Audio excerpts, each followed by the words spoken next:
we here? Are you here? Am I here? Are we actually here? I think we're here. Let's get some game audio. There we go. Perfect timing. Hello, everybody. Good morning, afternoon, evening, wherever you're on the world. Hi, Luminously here, and welcome back to some more Elden Ring. Where finally, we are done with everything that I wanted to get done in like the central-ish area of Limgrave. So now we're gonna head down south to the Weeping Peninsula and do all the stuff down there as sort of, I guess, our final preparations for Stormvale Castle, where we will have to face off against our first demigod, Godric. But before then, I lied. Turns out there was like a couple of small things that I missed out on, so we're gonna go and quickly grab those things and then head down to the Weeping Peninsula. Mainly, there was a shield, a weapon, and there was a dungeon that I missed. And you know me, I said that we're doing all bosses in this game, which means that I have to do all the dungeons because all the dungeons have bosses in them, so we gotta do that. Technically, there's two dungeons that we haven't done. There's the Stormfoot Catacombs, and then the other one that I didn't find, but I was thinking of doing the Stormfoot one, like, you know, when we actually are heading towards Stormvale Castle and Stormhill again. But yeah, that's pretty much the plans for today. We'll just have to see what kind of encounters we have. Welcome into stream, everyone. Hope you're all having a wonderful Thursday, Friday, Saturday, whatever day it is for you, whatever time zone it is for you. Hope you're all having a good one. I am doing relatively okay myself. Twitch chat was being really weird and glitchy for me at the start of stream, so I just had to quickly, like, reset some stuff on my OBS, and hopefully that will be okay. Hopefully chat works just fine. It probably should be working just fine. I mean, it's displaying on my stream overlay just fine, but I mean on my end. Because I do not look at my stream preview to read chat. I just look at my dedicated chat window. But anyway, regardless, hope you're all having a good one. Hope any lurkers, VOD watchers are having a great one. And yeah, let's dive in, because I'm excited. I yet again had a very fragmented sleep. So I slept a couple of hours, woke up, slept a couple of hours, woke up, slept a couple of hours. So hopefully I have enough energy to get through this stream. I'm pretty sure I do. I'm very excited to play more with this game, because this game really just has given me that feeling of wonder and excitement that the original Dark Souls gave me when we played Dark Souls Remastered back in 2023. So it's been an absolute delight. And there we go, let's boot up our save game. Here we are in Limgrave, with me, Lumi, tonight. I can see the guidance of grace is pointing me this way. So they actually do want me to go down to the Weeping Peninsula. That's interesting. Right, so yes, there was some stuff that I missed around here, primarily around this area here. So we're gonna go grab those, and then after that, apparently there's a dungeon all the way up here? That has a boss, and obviously we're doing all bosses, so might as well get that out of the way. But yeah, let's get all of the loot up here. Primarily there was a weapon, a scarab, and a shield, which the weapon I'm quite interested in. Gotta clear my throat, ugh. Thank you for the patties, whomever. Hope you're doing alright. Yeah, so let's just head over in this general direction again.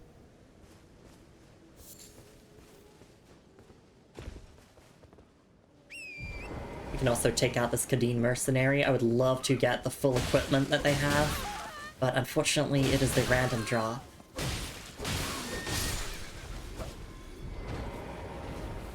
No, I was not blessed this time. Hey Katsuyo, it's lovely to see you around as well. Hope you're doing okay.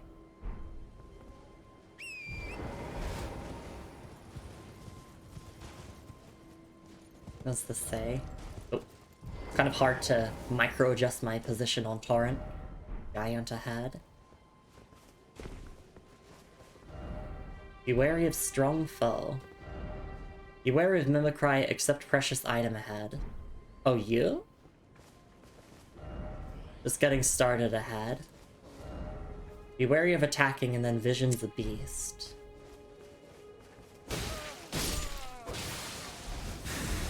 Oh! I see. Right, it's a rune bear. How's my damage? Not good. Not good, to say the least.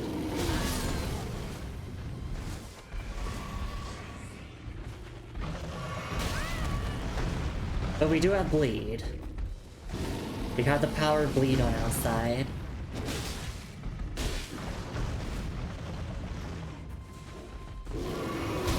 Right, this also was an item that I missed. Apparently you get something by beating this. I don't know if I can even do that now, though.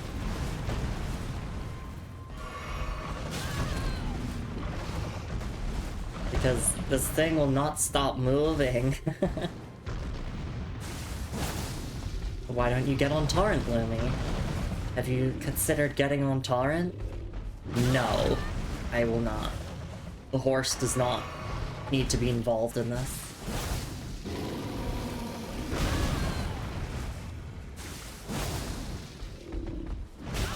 If I just keep landing bloody slashes, I'll be fine. I say as I'm on my final flask, but I do have my Crimson tier flask at least.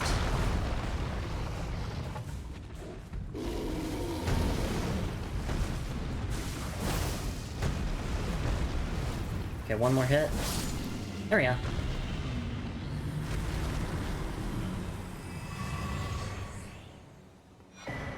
We got a larval tier. Alright, let's not die to the noble now. Okay, so we got that. That's nice. Let me quickly go back to the Grace and get my stuff back. Yeah, rune bears suck, GG. Thank you, Katsuga. A white burst comes out of enemy when they die if they drop a thing. Yeah, and I think there's like a special sound effect, although I'm not quite sure on that. Feels like there's a sound effect. Maybe I'm just like imagining it. Right. Oh, let's look at the larval tier. Sorry.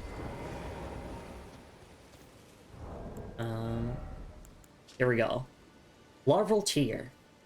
4 of a creature of mimicry known as a silver tier. As much a substance as it is a living organism. Material required by the amber egg cradled by Renala, queen of the full moon, to birth people anew. Being born anew allows the reallocation of attributes boosted by leveling up. Oh, it's our respec items. That's, you know, that's pretty important that we picked this up. Okay. Known as a silver. I'm just rereading that again, trying to process all the information, like lore-wise. I mean, I know what it does gameplay-wise. Okay. Amber egg cradled by Renala. Okay, the amber egg. Well, I guess if we ever encounter Renala, we want to look out for this amber egg.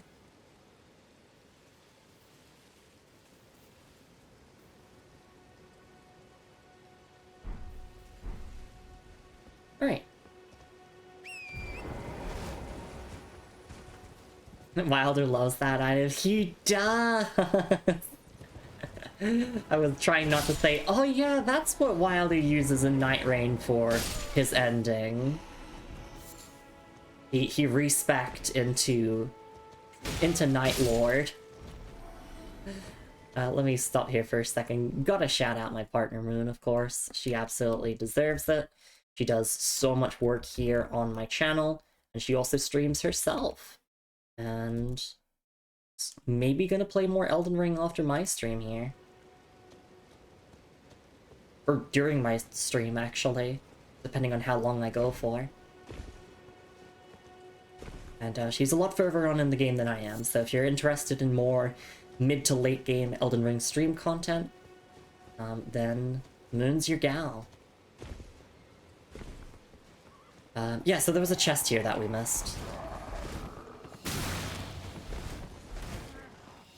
I'm mid and I'm late. No, you're neither of those.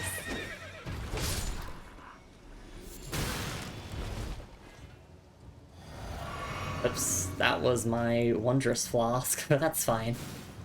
It replenishes, it's not a limited resource. Yeah, I'm just here to get... Oh my god, yeah, just let everyone know I'm here, sure. I'm just here to get a weapon, a shield, and then go to a dungeon that we missed. And then we're going to the Weeping Peninsula. God damn soldiers of Godric with your delay attacks.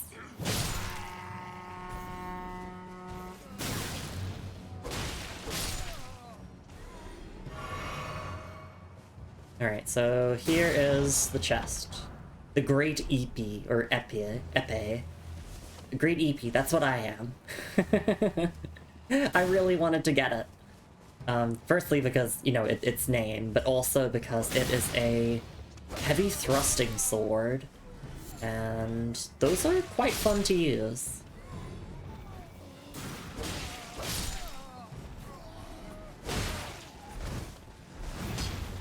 And then there was a brass shield, I believe, that you can get from here, which... I don't know where it is. I think it's just a pickup on the ground.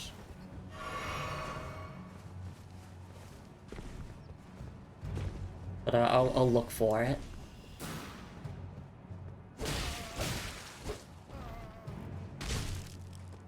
Oop, no, oop. Thank you. Hello, soldier of Godric. Take a swing at me, do it. He's so cool, just casually parrying. The Great Epi, exactly, that's me. I keep getting the same pieces of the Godric Soldier set over and over, and I'm just like, come on. I want to get the rest of the set. Golden Rune, it's nice. I might have to actually look up where the brass shield is. I just knew it was in this general vicinity.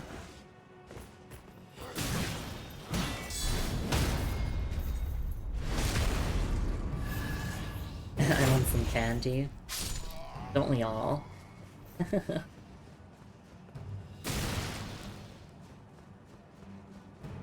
just settled for a pop tart. Nice. Hope you enjoy. Yeah, there is a special sound effect when you kill an enemy and there's a drop. It's like a low shing. Oh, glintstone staff. Ooh, we got really lucky there. Aristocrat boots and a glintstone staff. Yeah, because everyone knows that I love playing magic characters in Souls games.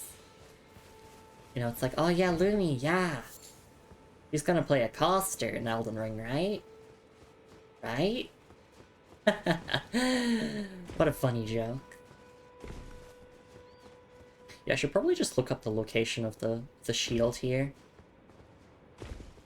Because otherwise, I'm just going to wander in circles over and over for it.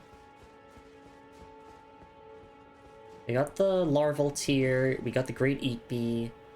Where is that brass shield? I'll just pause and look it up. Well, you know, quote-unquote pause. I'll just sit here. Let me go. Brass shield, Elden Ring.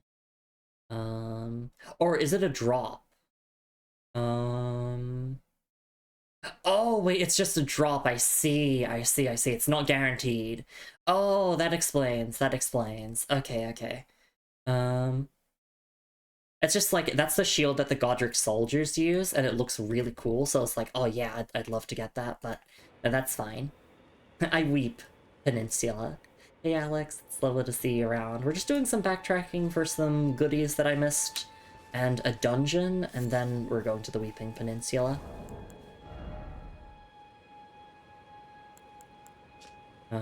Aristocrat boots. Boots made from tanned leather. Travel attire worn by nobles in the capital. Abandoning their birthplace after the Shattering, these undead wanderers are the pitiful product of unending life. Glintstone staff. Staff with a glintstone embedded at the tip, a catalyst for casting sorceries. Sorceries must be memorized first at a site of lost grace, and a staff must be equipped to cast them, and it is no skill. And then Great EP for Epee. Large rapier featuring a thin, sharp blade, commonly used in life or death duels. Like its smaller counterparts, it is made for thrusting attacks, and can be used while guarding with a shield. And the skill is Impaling Thrust, skill that lets piercing armaments overcome enemy shields, build power, then lunge forward for a strong thrust that pierces an enemy's guard. Yeah, so pretty interesting lore from the aristocrat boots here. Yeah, so these were nobles from the capital who left after the Shattering War, and I guess, yeah, they went mad because, you know, they were living forever. You know, as things do in the lands between, because we have the blessings of grace. People don't really die here unless they don't have grace. So yeah, they naturally went wild and violent. Alright. Let me double check chat here. Hi V, it's lovely to see you around. Katsuko says I played a pure sorcerer in Dark Souls 3 as a change of pace from Bonk. Grass shields are an invasive species. V says, can't believe Lumi is now playing a full-on mage with no vitality. SMH, SMH. She says, I hate strength, I hate dexterity, I hate faith, I hate HP. Mind and int go burr. Exactly. You think you know someone. I'm not playing a mage, in case people are wondering. Oh, we should also probably turn in the Royal House Scroll to Selen. Even though we won't get the spells from her, there might be some unique dialogue for turning it in. So that's another thing to add to our to-do list.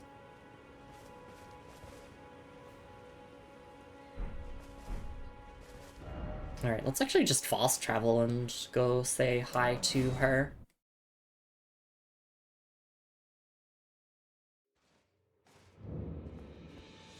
Hey Selen, I got a royal scroll for you. There you are, my apprentice. Shall we commence the lesson? Give a scroll. Is that a scroll? Takes me back to my academy days. Very well. This is sorcery with which I'm not entirely unfamiliar. I'll be sure to incorporate it into one of your lessons. Never lose that inquisitive spirit, my apprentice. Alright, so we got Phalanx and Slicer. Is there any interesting lore mentioned here? One of the sorceries of the Carrion royal family creates a defensive arch of magic glint blades overhead, which automatically attack nearby foes. This sorcery can be cast while in motion. Bestowed upon the enchanted Carrion Knights, who combine this art with their swordsmanship to maintain pressure upon their foes, striking in waves of steel and sorcery. And Carrion Slicer, one of the sorceries of the Carrion royal family, conjures a magic sword and delivers a swift, sweeping slash. This sorcery can be used without delay after performing another action. Even among the Carrion sword sorceries, this is a notably effective technique. Alright. So I guess, like, yeah, there are mage knights in Elden Ring, so it's like, what if I wanted to abandon the faith build and become like a Carrion knight mage build? No, I'm still going with like that kind of Crucible Knight type build that I want to do. All right.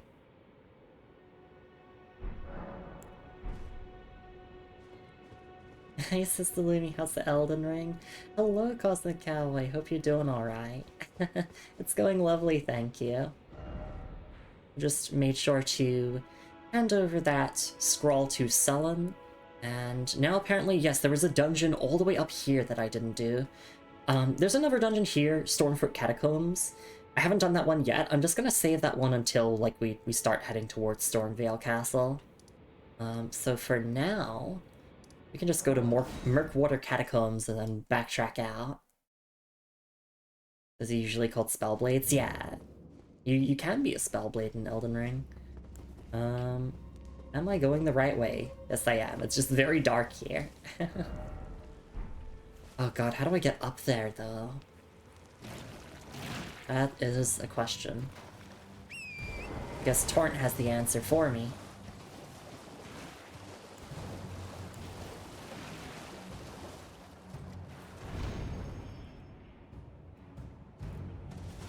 Oh.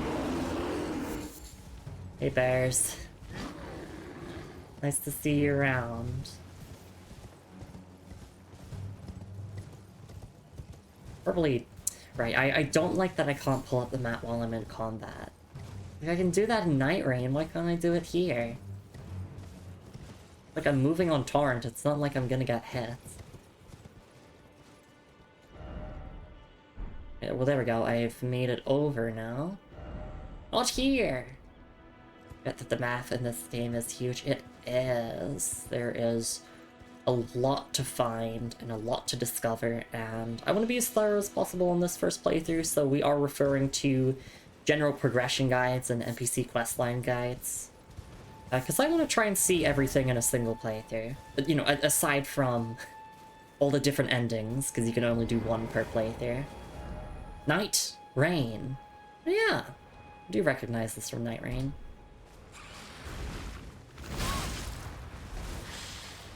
Can I even be bothered to fight this? How's my damage? Not good. Although we do have bleed, so...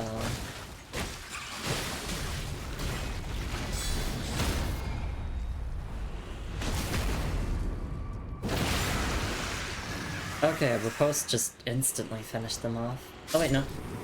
Yes, it did. Yeah, bleed gaming. Yeah, I put a blood affinity on my longsword. Open world design rod.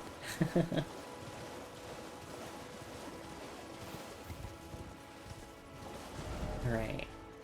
So I don't think I need to go up here, because that would just take me to Saints Bridge, which I've already, you know, been on before. Torrent can... yeah, let's go Torrent. The dungeon entrance should be just around here, I think. And just to elaborate again, this is an all bosses playthrough of Elden Ring, so... Is this Night Rain? I left there for cave ahead. Oh, okay. Cave ahead, yep. I Road Cave, yep. Just favoriting or liking all of those, so more people get to see that. I Road Cave, yippee!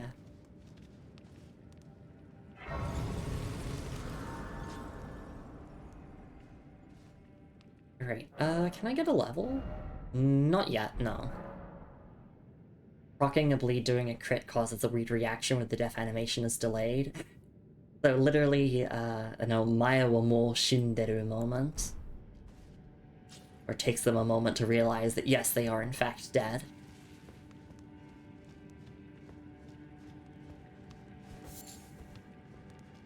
Alright.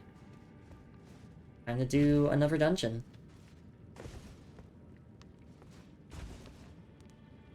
I said it before, but gosh, the cave environments in this game are so good. This is probably the best looking caves in a FromSoft game that I've played. I think it's just the lighting primarily that I really like.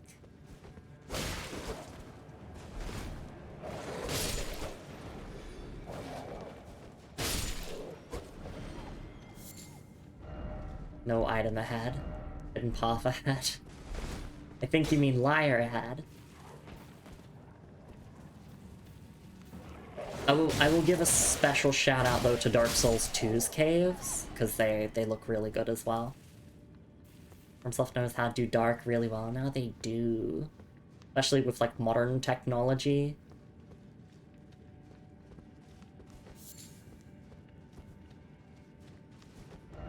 Ambush ahead. Right target lock. Do I want to go that way or do I want to drop down here first? What do the messages suggest? Try jumping. Be wary of jumping off. Be wary of down. Seek light.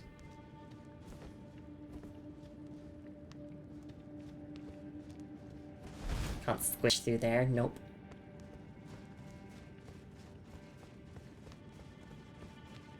Thankfully, these dungeons are, like, quite short and easy to navigate for the most part.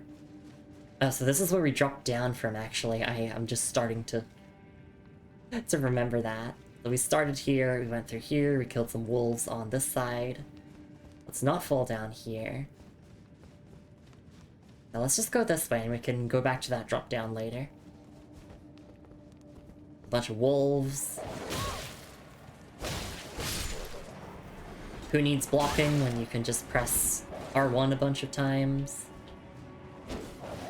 Or R2.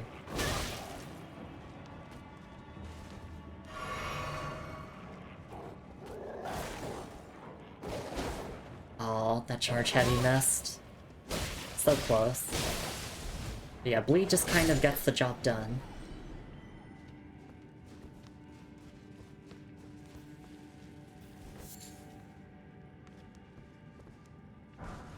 Oh, Golden Rune, that was so worth it. Liar head, therefore no hidden path ahead.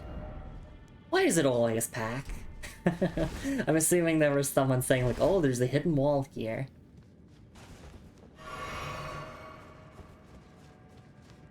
A lot of FromSoft games don't really seem to do hidden walls in the early game, at least. It's like a mid to late game thing where they start introducing them. At least I noticed that pattern when I was playing Dark Souls 3. That game does not have many hidden walls. Left. Yep. I can see that.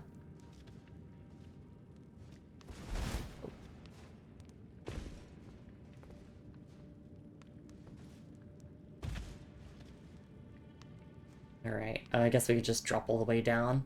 Do want to see what these say, though. Cramped area. First off, up, and then seek down. Okay.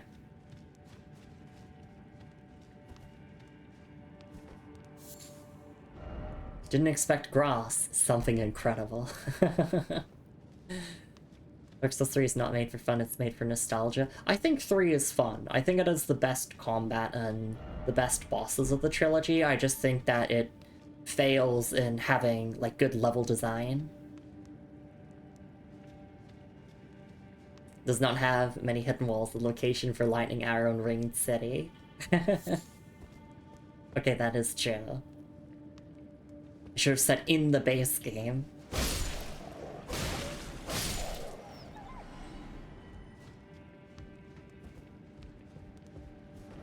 First off, left. Here!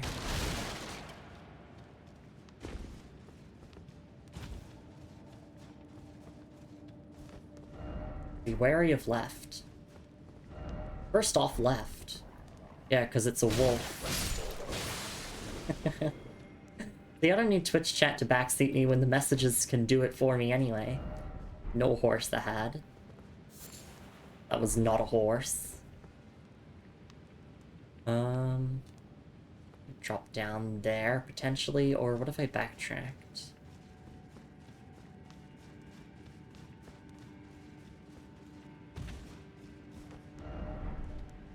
I could go this way. And maybe this just leads to the same spot? Target lock required ahead.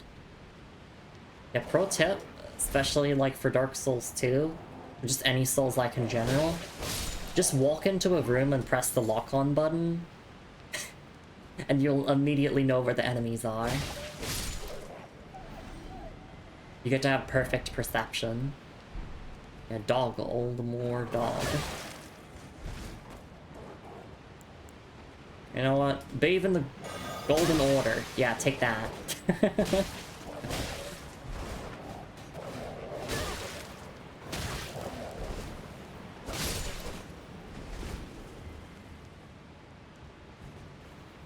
Oops, no, I wanted to use my flask. The piss pot.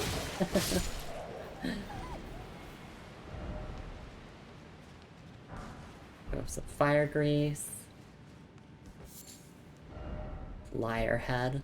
I'm guessing someone's like, oh, hidden wall or whatever. The bath water, but yeah, bathe in the golden order with golden order bath water. No side effects, kills undead. Look carefully and short try target lock. Time for ranged battle. There's a stake of America. Ah, I can't take this.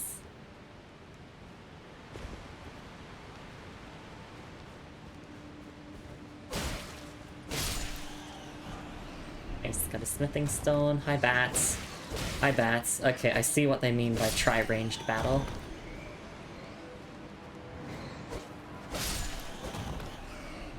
Which I guess I could quickly swap my talisman onto this slot here. And I can throw rocks with my right hand.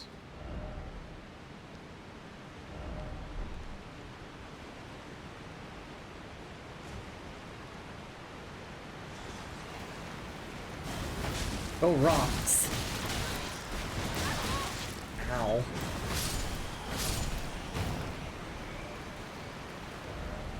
Item ahead. Okay, like even just this environment just shows you how much better FromSoft have gotten with making caves. No strong foe ahead. Hey Omu, thank you for the head pats. Patting for the owl. I appreciate it. It's okay, I'm getting revenge on the enemies by throwing rocks at them. Item ahead, but be wary of enemy. Why is it always octopus? Alright, I can't use any more rocks. If only I had a lover. Golden Rune. And Lumi rock 'em all. I'll do my best. Still love me if I was a rock Pikmin. I would love you still. I think rock Pikmin are awesome. One of my favorite Pikmin, actually. Try here. But they'll be rushing in. So, I'm guessing they want me to drop down from here? That looks like that would just kill me.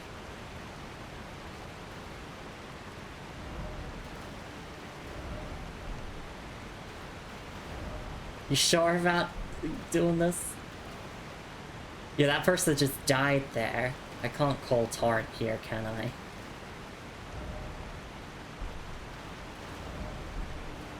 Yeah, I guess I have to make a running jump to... I can make this jump, maybe?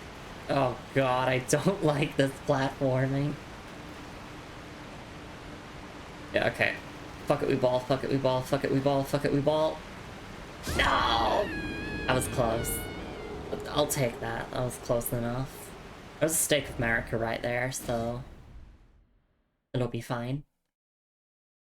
Go to Rock Pikmin and saw the Rock Pikmin. Yeah, they're awesome. Pikmin are cute little guys.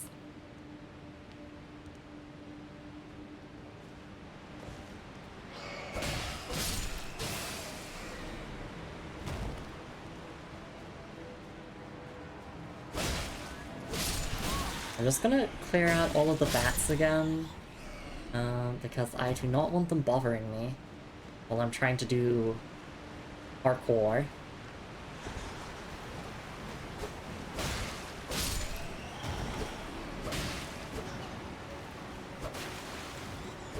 Yeah, trying to sweep at them with the long sword is not the easiest thing in the world, so I will throw rocks.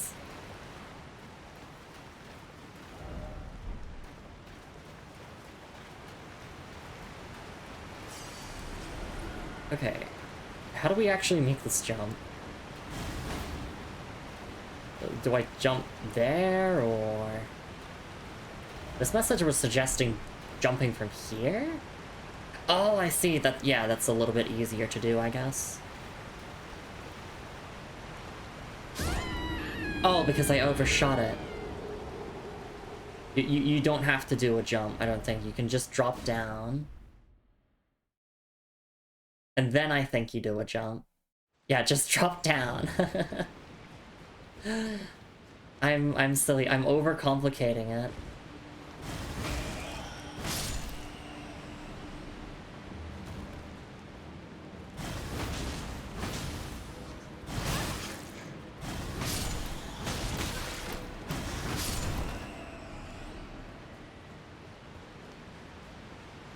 Okay.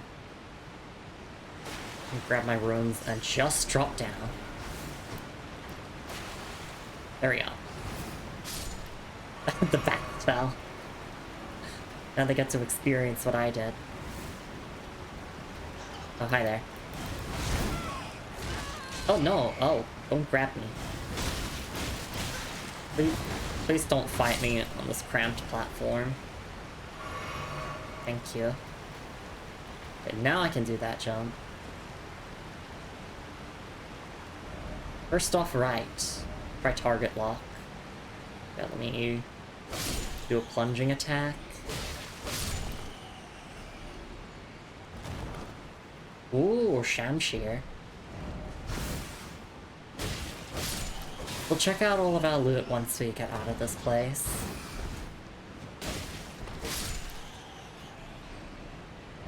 Be wary of jumping.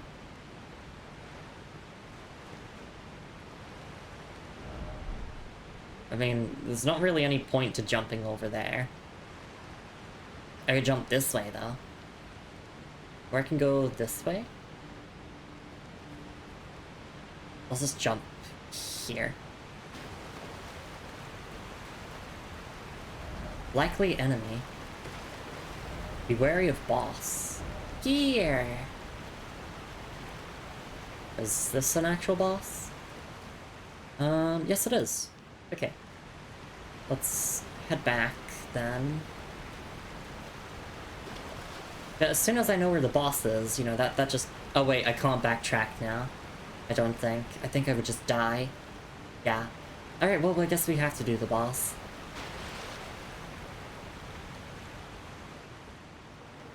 And then we can backtrack. Visions of suffering.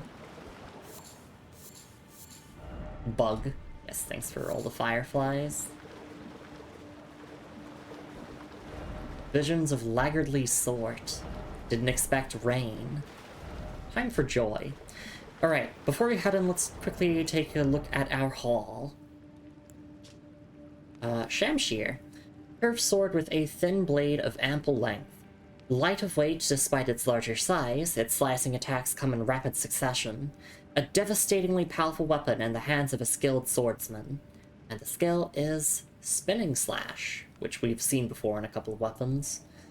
Oh, we have no other item descriptions we need to read. Perfect. That was it. Because, you know, the rest was just stuff that we already had multiple of. Alright.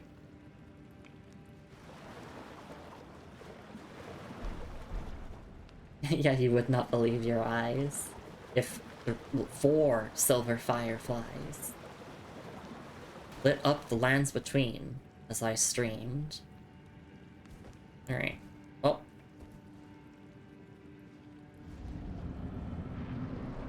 Oh, it's a giant.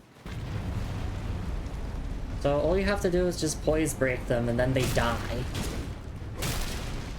So in other words, I love jumping attacks.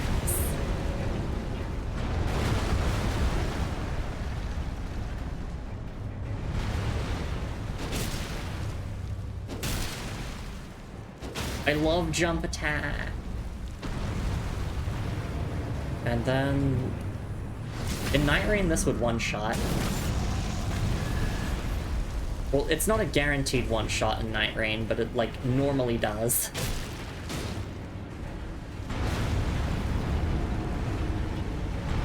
Hey Corey, yeah, we're fighting a jobber.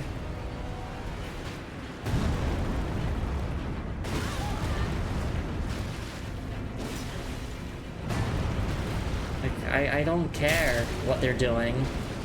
I'm just gonna keep swinging at them. Well, okay, maybe after backing off and healing, because it would be embarrassing to die now.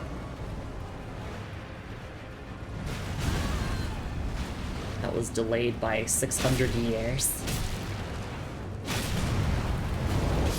There we go.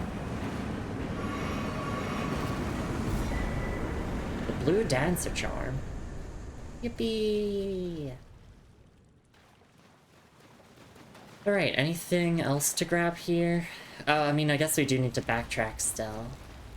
Well done. Thank you. A cloth doll depicting a dancer garbed in blue. An ancient heirloom of some sort. Raises attack power with lower equipment load. The dancer in blue represents a fairy, who in legend bestowed a flowing sword upon a blind swordsman. Blade in hand, the swordsman sealed away an ancient god. A god that was rot itself.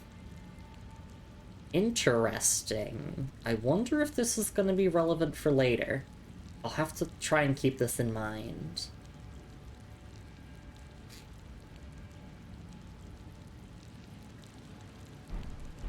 Alright, so now we just have to go back to the entrance and then backtrack all the way back here in order to grab some stuff that I missed. Devastatingly powerful in the hands of a skilled swordsman. And by skilled swordsman, we mean anyone two-handing this in PvP. Shamshir is badass. True, I have used it in Night Rain. Elden Ring Night Rain Pro plays Elden Ring for the first time.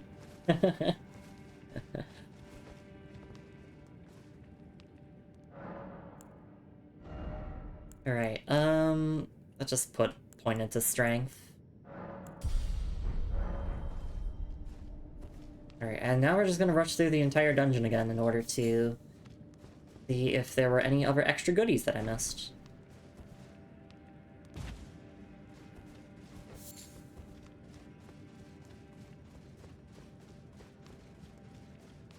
So, is this just a death pit, or doesn't look like it? I wonder, does this just take you to... Oh, it just takes you further into the dungeon. For free.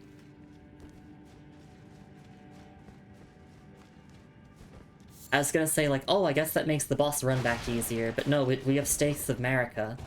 So runbacks are like a thing of the past in Souls games at this point.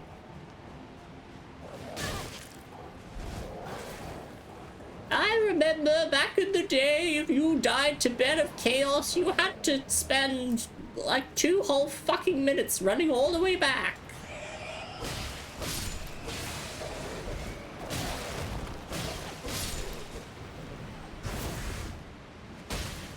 Actually, it was a lot worse in Prepare to Die edition.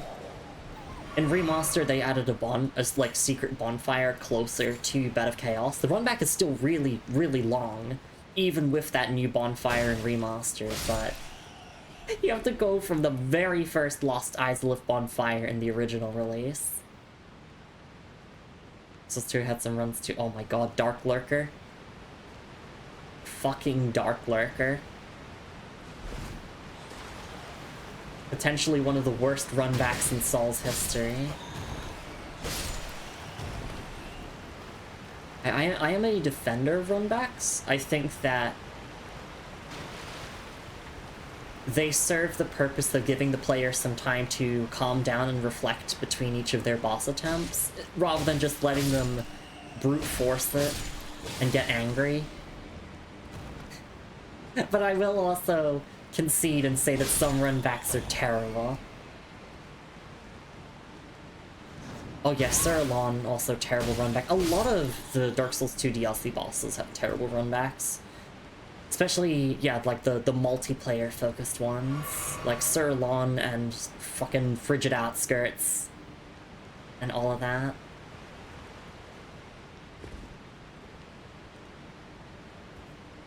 Yeah, Blue Smelter. Because those bosses were intended to be done in co-op. Or at least the runbacks were.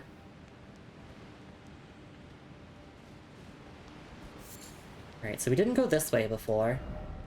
Likely out of stamina and short didn't expect Distracted.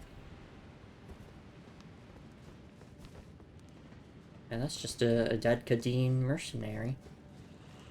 Caden. Oh. Hi there, squid.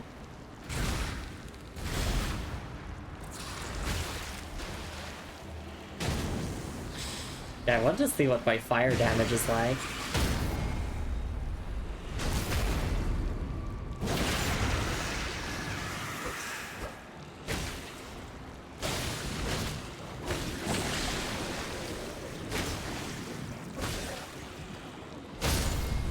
There we go.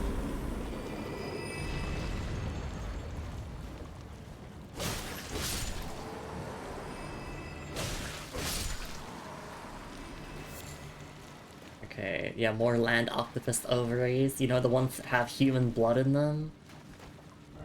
Night. Rain.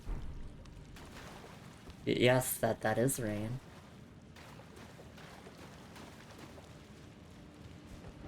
Likely out of stamina.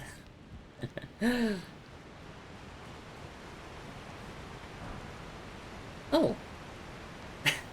Wow, I finally got the tutorial pop-up for Furrow Calling Finger. Okay. Use the Furrow Calling Finger remedy to reveal summon signs of players from other worlds. Gold signs indicate an ally, red signs indicate an adversary. The multiplayer session will begin once either type has been summoned. You will take the role of the host of fingers.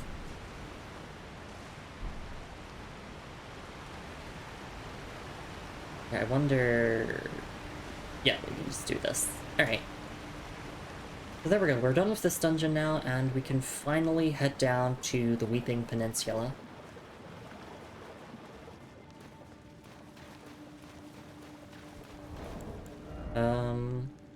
Might as well read its item description. I've already read this before, but I'll just read it again since this is technically the first time I picked one up. Item for online play, used from the multiplayer menu, craftable item, reveals cooperative and competitive multiplayer signs. Co-op signs will be shown in gold, hostile summon signs are shown in red. Multiplayer begins when you summon a player from another world through their sign. Yeah, so there's no lore for it.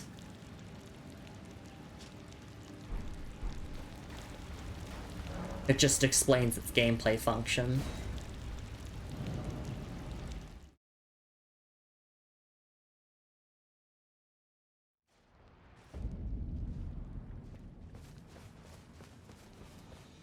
Alright, so we can mark this one off as done now.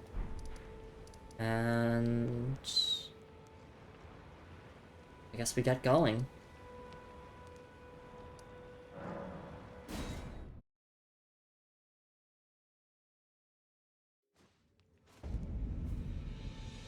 Alright, let me sit down at the Grace. I think maybe I could get a level if I used some of my consumable runes. Can I even be bothered to right now? Not really. I like to hold on to the consumable runes, like if I really want to get a level, or, you know, if I'm shopping at a merchant and I need to quickly get some funds. Wait, let me double check. Chat here, catching up here. Moon says, I'm an evil Anorlondo imp. I can fly at you, even carry you to Anorlondo. My weakness is gravity. Exactly. That's just the funniest thing in Souls games is when flying enemies fall to their death. Exactly, exactly. Just fly, stupid. No, gravity is the strongest boss in Souls. Princess, maybe I'm just better at the game now, or I'm a delusional gaslit by mainly being used to Dark Souls 1 and 2, and think any of the runbacks were particularly bad. And Alex says, with enough endurance, even a long runback can be sprinted through. It's mostly a matter of that. Yeah. Also, just not getting hit by the enemies along the way, because I was terrible at that runback, to the point where I would just summon the NPC cooperators, have them just charge through the runback for me as meat shields, and then de-summon them to fight Elon. It says if a player doesn't have 20 endurance by Elon, then I'm really wondering if they're cooking their save files. True. Really annoying Bloodborne runbacks. I'm certain of it. But we're kind of in the era of Souls now where it's like we have instant runbacks. Because, and I think it's fair because, like, boss movesets are technically a lot more complicated and deadly now, especially here in Elden Ring. So I guess allowing players to instantly retry is a good thing, but also it definitely can lead to a lot of instances of gamers having a hardcore rage moment because they just keep throwing themselves at the boss over and over and don't give themselves a break. Like instant runbacks, if I need a breather, I'll take a breather. Yeah, and that is totally valid. I think the runbacks are most effective when, you know, it's for people who typically wouldn't take a breather. It's on them for having poor emotional regulation. True. Alright. So we're just gonna go this way. Oh, hang on. Also, I need to move my talisman to my left hand. I can use it in my offhand when I want to.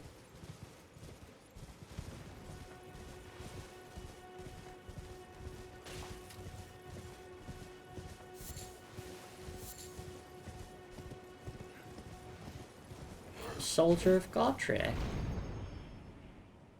I know Soldier of Godric.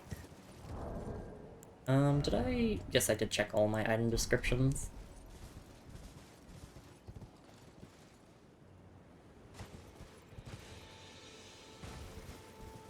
So yeah, we're gonna cross this bridge here. And this will take us to the Weeping Peninsula. Which I've heard a lot of good things about this area.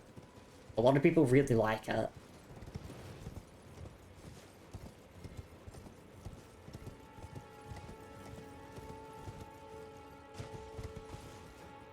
I haven't looked up anything in advance about this area, other than there's like one NPC questline to do here. So we'll make sure to do that. And if there's like any dungeons or like significant items that I'm interested in that I miss, I can look those up off stream and put them on the to-do list. I know I'm supposed to be going across the bridge, but I'm distracted. I want to look at everything. I want to see everything.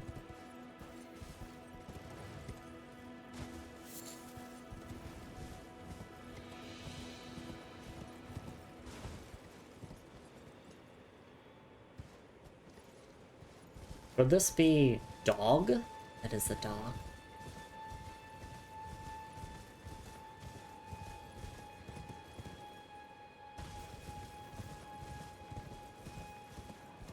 There might be a bunch of runes here.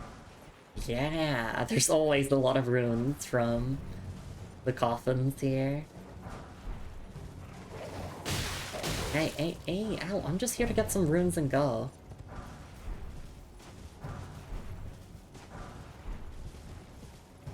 This is a great way to get some, like, early levels.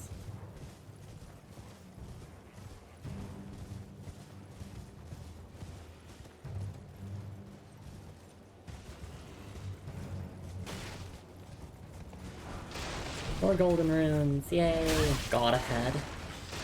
Ow.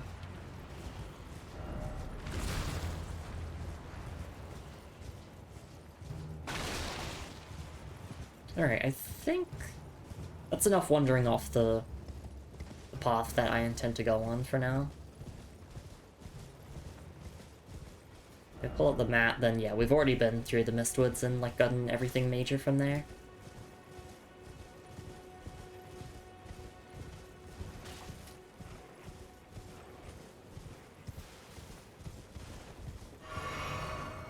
Just like repeating myself, but my intention is for this playthrough to be like as thorough as possible so that future playthroughs of Elden Ring that I do, you know, whether that's on stream or off stream, you know, I can feel content in like, oh, I don't need to do everything because I did everything on my first playthrough. Like, other than, you know, all the different endings of the game. I could technically, like, copy my save file. Like, make a copy of my save file and do the other endings that way, potentially. But I'm fine with just starting the game from the very beginning. And just getting the other endings off stream. Projectile weapon ahead.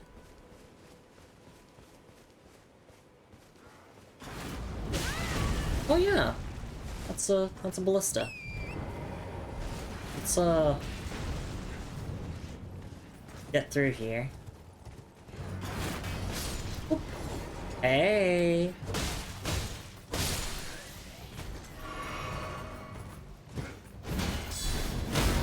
Why is it always delayed attack?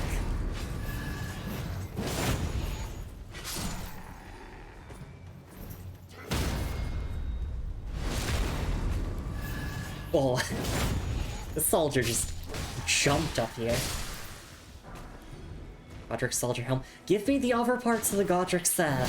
I don't think I have the pants or like the arm pieces. Like, come on, please give me the other parts of the set. Am I gonna use the set? Not really, but it'd be nice to have it all.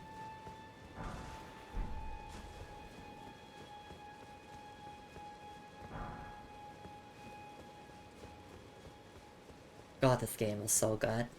There's a grace there. Oh, another Stone Sword key. That's 3 of them. We might as well... Like, I want to hoard them in case there's, like, some good spots to use them later, but... I should really be using them. Vision's Bridge. Too high up.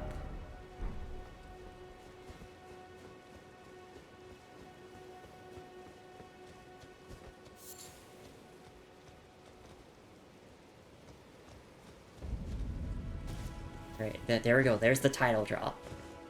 Weeping Peninsula. That's the name of the stream! And the VOD.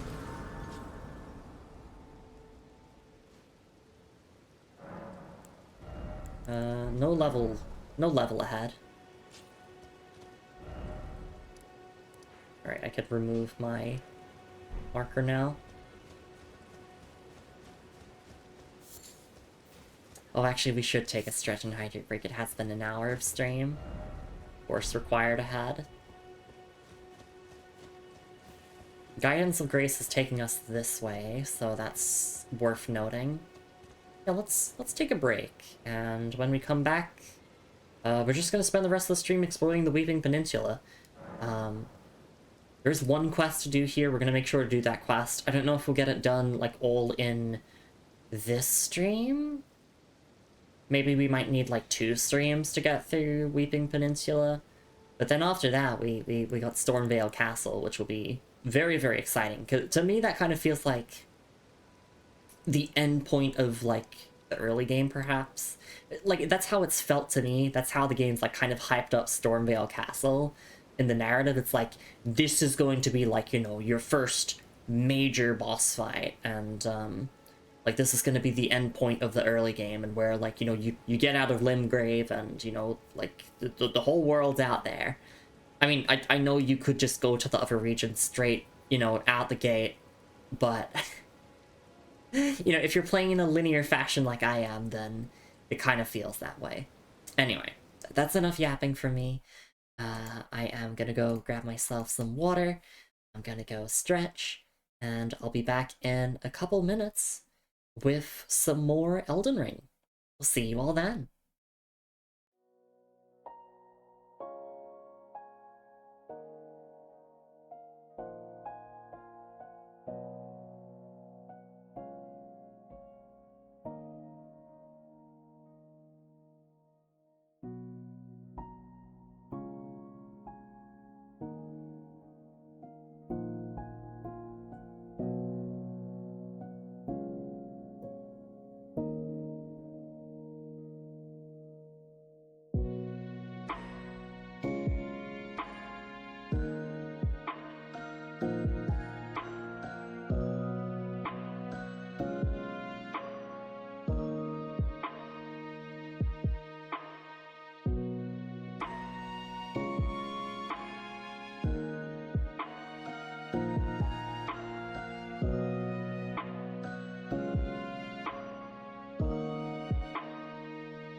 Alright, and we are back. Thank you so much for your patience, everyone. I really do appreciate it. Yeah, now let's just explore the Weeping Peninsula. This actually feels like I'm not following a checklist anymore. I just get to explore for the fun of it. And obviously, if I miss things, I could look it up afterwards. But yeah, let's do this. No item descriptions to check. We got our 3 stone sword keys there. Very happy with that. Alright. So, naturally we are not going to follow the guidance of Grace. But don't worry, the checklist comes with consecutive playthroughs. No, I'm doing it on my first playthrough, because, you know, like, I want to get all the lore and story stuff.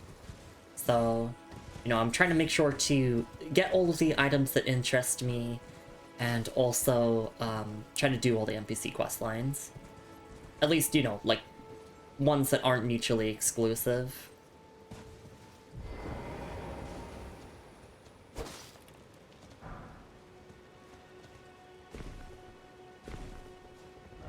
Pickle.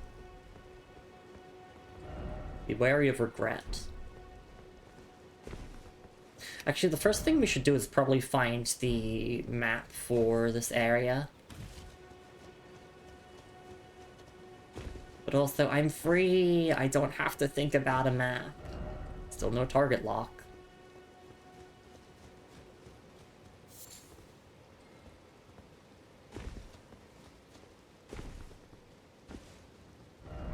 First off down, yeah.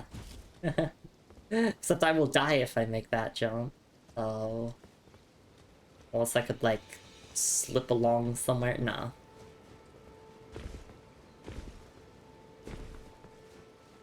Let's just hop on Horsey and go.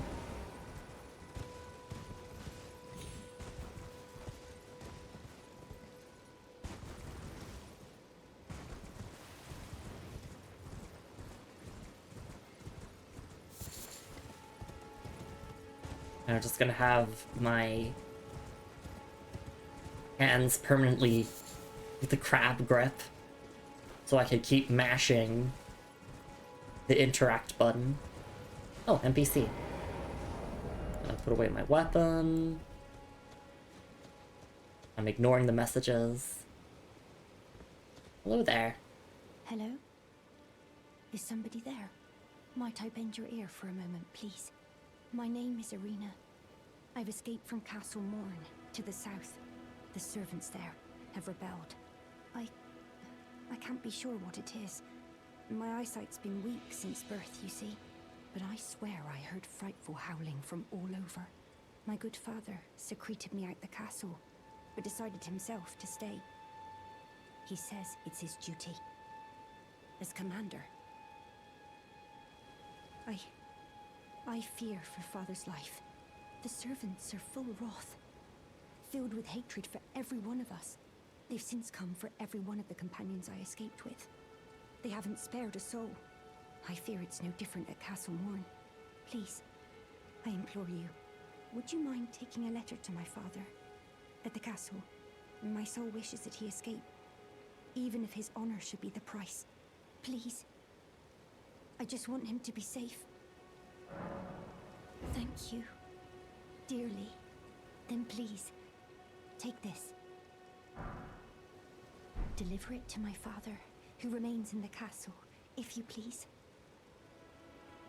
Please, if you wouldn't mind, deliver the letter to my father at the castle. He can be stubborn, but I'm sure he'll come around. Please, if you wouldn't mind, he can be stubborn. Alright, let's take a look at Irina's letter. Letter given by Irina, addressed to her father, the commander of Castle Morn. Gorgeous silken handkerchief, lightly stained with blood. Words can be made out within. So we do not get to read the letter till we deliver it, I guess. It's probably just gonna be, Father, please come back, don't die. Alright.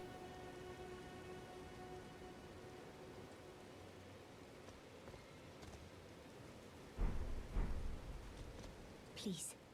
If you wouldn't mind. He can be stubborn, but I'm sure he'll come. Alright. Time to read the messages. They're gonna be really annoying, aren't they? Time for close quarters battle.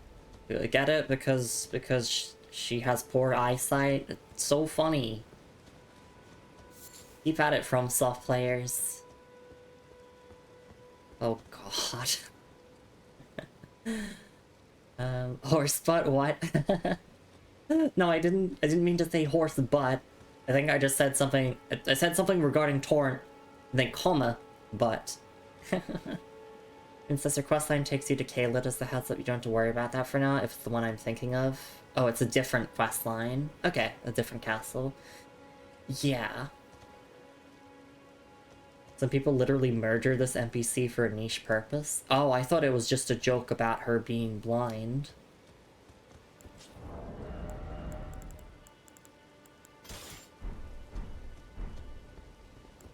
And that is interesting. Alright, so yes, Castle Morn. That is literally the only thing we have to do here is Castle Morn. Everything else is very much optional. I mean, this is all optional, but for the sake of, you know, me being thorough and doing NPC questlines, Castle Morn is the only thing I need to do. Stay calm, be wary of message. Oh my gosh, it's like Dark Souls 2. Dog ahead. Let there be message. Alright. I guess we can take on the giant. Hi, Godric Soldier.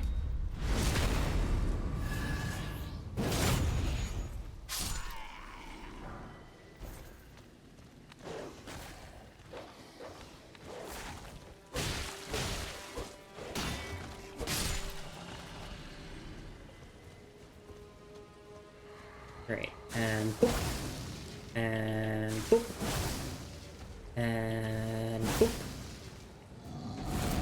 And boop. And boop. Thank you, Bleed.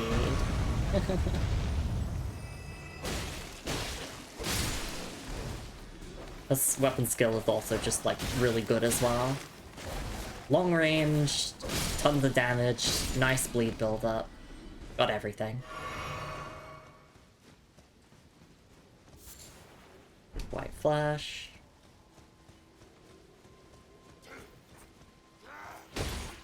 I did not get the backstab, that's fine though.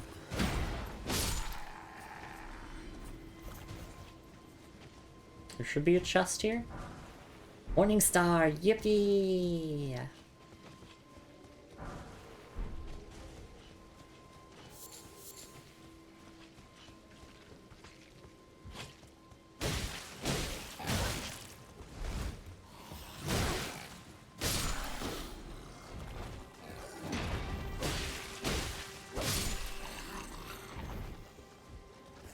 Clear them out one by one.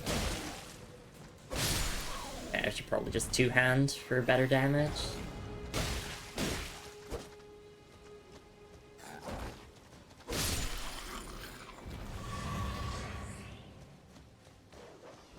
Our stealth's defeating one by one. Who do you think I am?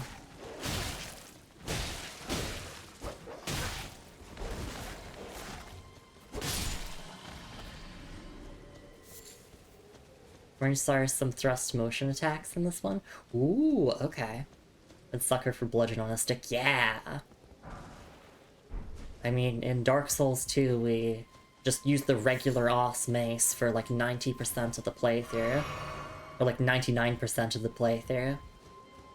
Which I know that's not quite the same as the Morningstar, but it's still the hammer class of weapon. The Morningstar has bleed. Oh, I hear a scarab. Is it below or above? I can't tell. It's below.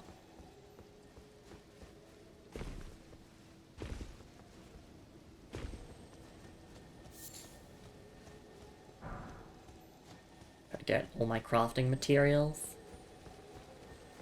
Get back here!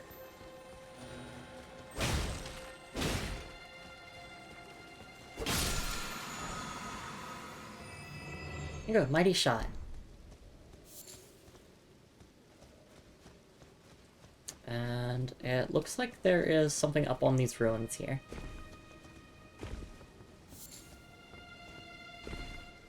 Oh, okay, it's nothing significant. That's the problem with Elden Ring. There's so much loot that's, like, not really significant, but in other Souls games, you know, it might be something significant. I know that, like, items have a special glow if it's something I haven't obtained before, or it's, like, something special. Alright, let's take a look at our loot. Ash of War, Mighty Shot. This Ash of War grants no affinity to an armament, but imparts the following skill. Mighty Shot.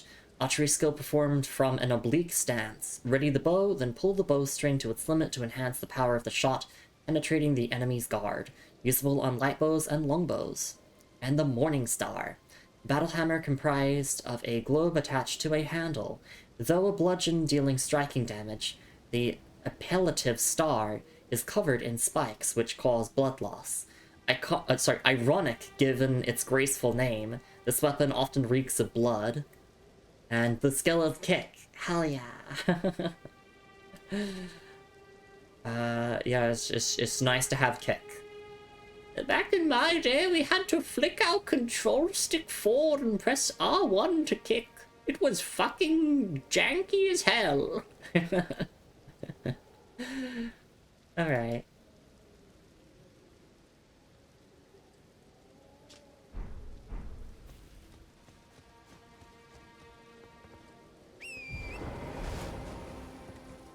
I'm guessing that's Castle Morn in the distance there?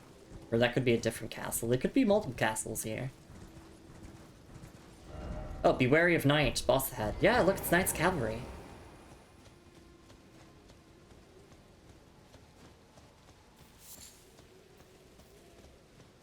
A Jobber wants a rematch. This is the Grace here. Let's get the Grace first.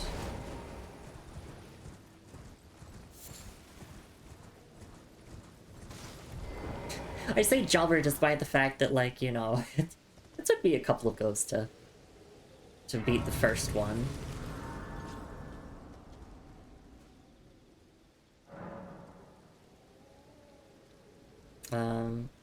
Alex says, I thought Dark Souls 2 Morningstar was alright until I actually bought a mace. Yeah!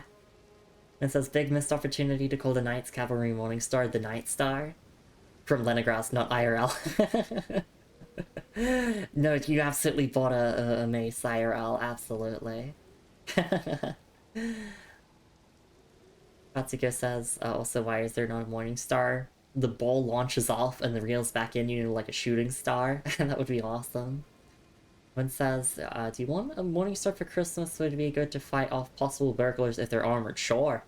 I'd rather a longsword first, but a Morningstar would be great. I'd rather have a kick without sacrificing powerful weapon skill. Yeah, exactly. It'd be nice to just have that as an option. There's been a few cases in, like, previous Souls games where I've accidentally kicked when I meant to just press R1, but you know, it's nice to have as an option.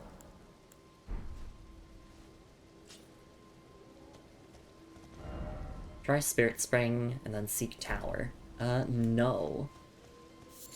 Because there's a merchant here. Buying or selling? Alright, what do you have that is unique? Smithing stones, cracked pot, stone circuit. There's a lot of really good things here. Iron helmet, scale armor. This looks pretty cool. I guess I'll look at the item description of this. An iron helmet showing rust on its edges. Cloth covering the mouth and neck provides some resistance to poison and other irritants. Scale armor, armor reinforced with small metal scales. The cape covering the shoulders is made with treated rock lizard skin and provides ample protection against fire. It does look pretty cool, I will admit. I'm definitely in the market for more drip, and it does have a cape, so.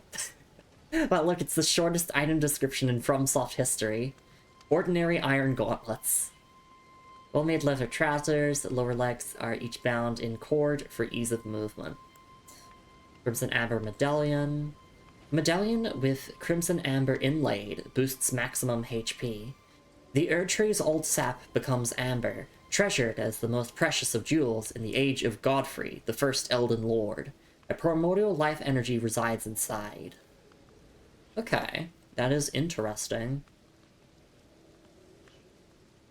And then we definitely want to buy the notes. I've been buying all the notes just because, like, collection purposes, and then also because, they provide decent tips. I've been enjoying them.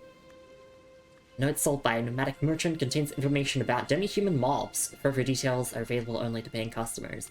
My prediction is that it's going to be something like, oh, if you kill their leader, then they'll all become scared and stop attacking you. We got the Bastard Sword, which is a great sword. Large sword with a straight blade. This heavy sword is usually wielded with 2 hands, but for those with enough strength, 1 is sufficient. The hefty blade can be swung into multiple foes at once thanks to the broad, sweeping attack, making fending off crowds all the easier. I do kind of want it. No, there's other cool great swords in Elden Ring. So I will save my runes. Besides, I would rather just, like, grab smithing stones, grab a stone sword key, grab a cracked pot, and I'd be happy with that.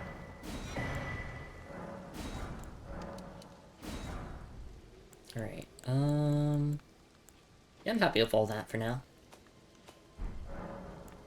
Oh, actually, let me sell some stuff, because I do have some dupes of Godric Soldier armor.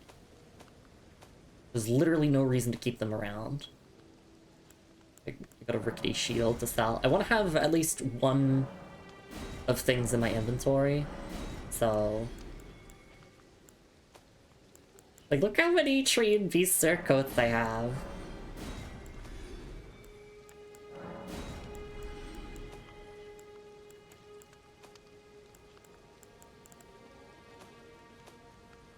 Yeah, I got the pumpkin helmet. Very nice. Alright. I'm finished yet. I'm finished yet. Right. Yeah, they typically don't have much dialogue. They're just basic merchants. Let's take a look at the note. Slay the demi-human mob leaders, or sorry, demi-human mob's leader first, the rest will lose hope and panic. It's exactly as I thought it would be. That, like, is a cool attention to detail. We did actually see that during the demi-human chief fight. Or Chief's fight, back in the cave where we helped out Bach. But, this is, like, nice for people who might have skipped out on that encounter and, want to know a bit of advice. This is just, like, a cool thing in general, just, like, having notes that provide general tips. It's a really cool concept. It definitely reminds me of, like, developer messages in FromSoft games. And this game still does have developer messages, but this is, like, a different form of that.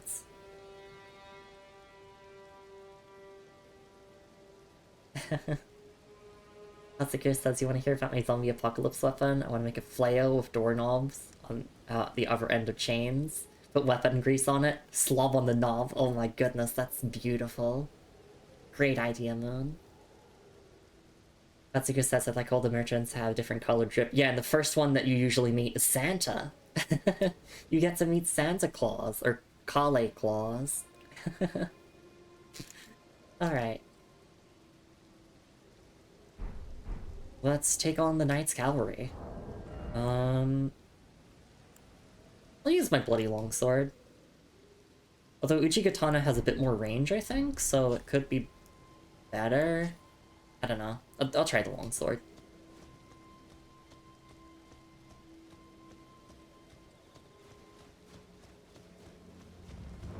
Oh yeah, this one's using a flail now.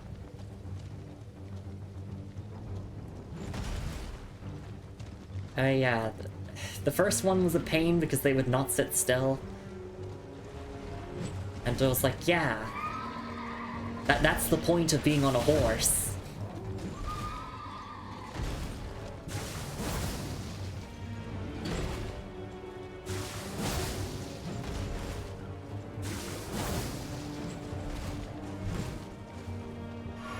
Because I am not really getting any huge openings to attack, I'm just focusing on hitting Bloody Slash. I guess I could just also go for jump attacks, try to, like, poise break.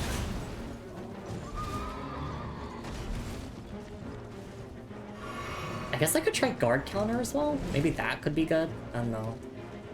I'm content to just sit here and bloody slash my way to victory. Because bloody slash is really good.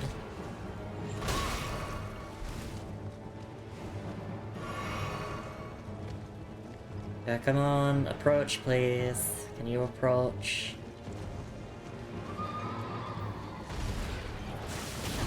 That's so annoying to get disrupted by that bash move.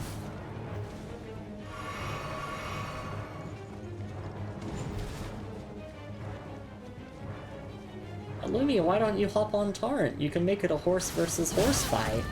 No. I'm stubborn. And sometimes being stubborn is all you gotta do to win. Would have been really ironic if that hit killed me.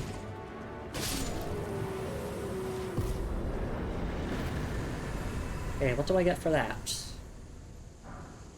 Barricade shield. Nice. Oh, and the Knight Rider flail. Yeah, speaking of morning stars and night stars, I guess that technically counts as one. We're getting all the cool hammer weapons here. Knight Rider flail. A flail with 2 additional bludgeoning heads. Weapon of the Knight's Cavalry who ride funeral steeds. The large spikes make it highly effective at inducing blood loss, but also demand higher dexterity to wield. And the skill is Spinning Chain. Spins the striking part of a flail at high speed to attack, follow up with a normal or strong attack to link the momentum of this skill into a successive attack. 24 dex, yeah, that's pretty costly. Barricade shield. No affinity to an armament imparts the following skill. Barricade shield. Skill made famous by Sir Neidhart, or Neidhart. Focus your energy into the shield, temporarily hardening it to deflect greater blows, usable on all shields. Don't really care for this. As long as the shield has parry, that's all I care about. There's Souls 2, you can use a spell to get even more death messages. Yeah, that is a spell in all of the 3 games. In Dark Souls 1, it's an incantation called Guidance. In that case, good on them for being consistent, yeah. I don't blame people for not knowing that, because it's, like, not really that good of an incantation. Like, there's some things that it can help out with, but you know, especially if you're playing in online mode, player messages will just tell you things for free. You don't have to buy an incantation. Or sorry, yeah, miracle, right. Oh my god. No, now I'm calling things by the Elden Ring names. Yes, in Dark Souls they're miracles, in Elden Ring they're incantations. It's just, right now I'm playing Elden Ring, so I'm using Elden Ring terms.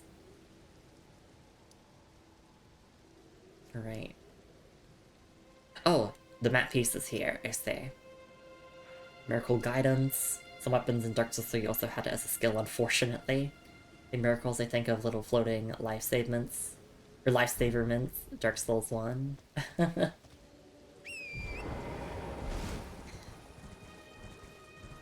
Alright, yeah, let's go up the Spirit Stream, and we want to get the map piece. I know that there's a couple of dungeons in this area as well, which, since we're doing all bosses, that means we have to do them. We're jumping off and then seek shield.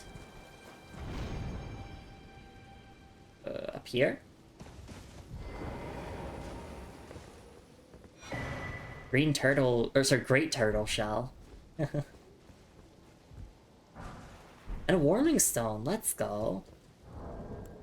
Speaking of which, I should probably craft some more pots. Warming Stone. Ruined fragment blessed with an incantation of the 2 fingers. Craftable item. Uses FP to generate warmth, continually restoring the HP of those nearby. It's said that the Erd Tree was once as warm as the gentle sun, and would gradually heal all who bathed in its rays. Alright, and then Great Turtle Shield. Shield fashioned from a great turtle shell. The natural curve helps it contend with foes' attacks. The turtle is a symbol of tirelessness, and the shield boosts stamina recovery speed. Oh no, is this the equivalent of the Gross Crush shield? Barricade shield, it's made famous by Sir Neidhart. Yeah, okay. Alright, do I gotta throw this on my back? No, I'm not doing that. Now, if the Gross Crush shield literally was in the game, just called Gross Crush shield, then I would use it. Because if no one's got my back, then no Gross Crush shield's got my back. Literally, it just sits on my back. This thing used to be a turbocharged Gross Crest, and then it was nerfed. Damn. That is unfortunate. Or fortunate.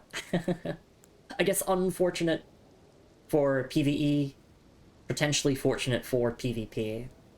But yeah, I can't comment on PvP side of things. I will always talk about things from the PvE side.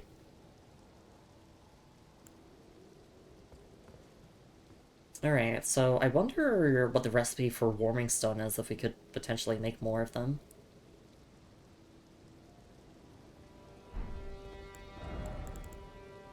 We'd need to get the recipe for it.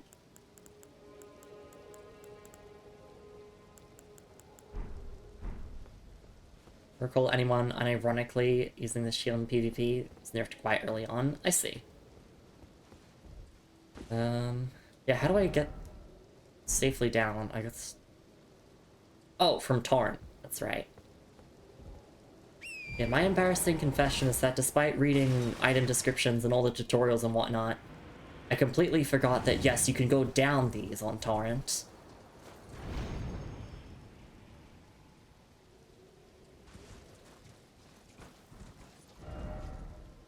To be fair, though, the tutorial window for it did kind of make it sound like if you go up them, you don't take fall damage. Rather than if you jump down on them, you don't take fall damage. Dog ahead, but shield.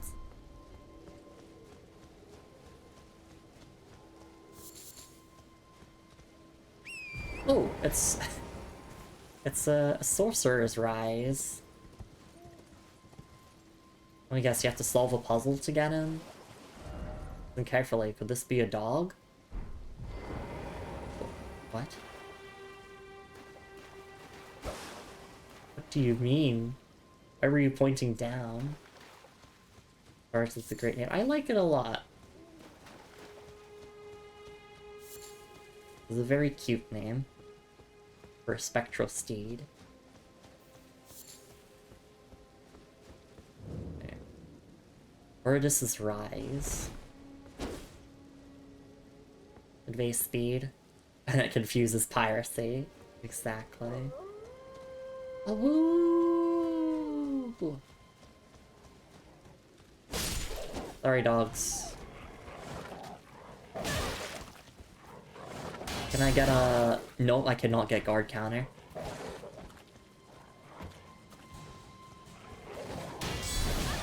Yeah, because you just gotta do your 2 attacks.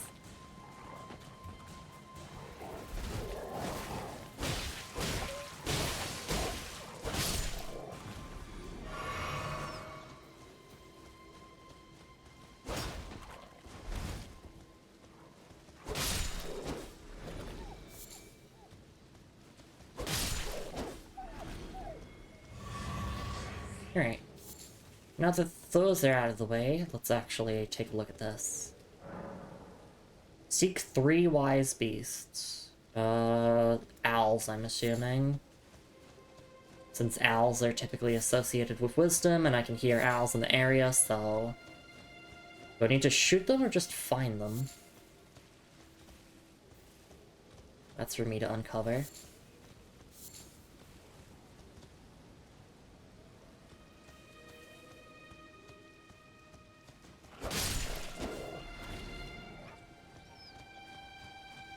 But also, I just want to clear out the wolves so that I don't have to worry about them.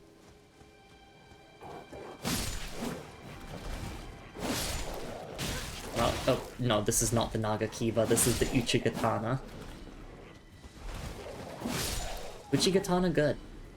Oh, woo!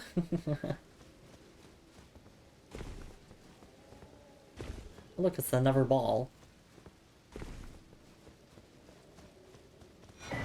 starlight shards. Okay, so I guess we can consistently find starlight shards at these. Which we've already picked this up before.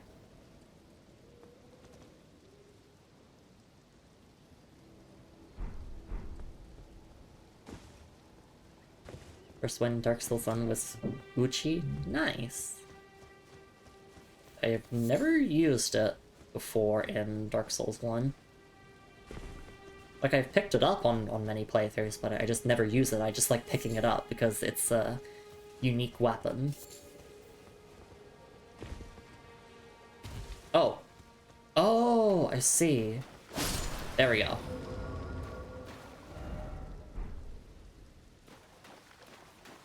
Did that open the rise, or... No, I'm guessing I have to find 3 of them, as the message suggested.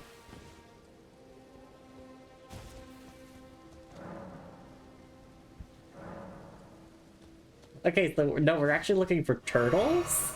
Or dogs? The first hint for this one was, yeah, the splashing along here.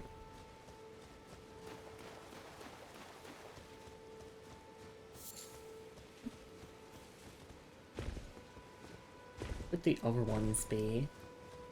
I guess in the bushes, maybe? Can I please get those runes? Thank you.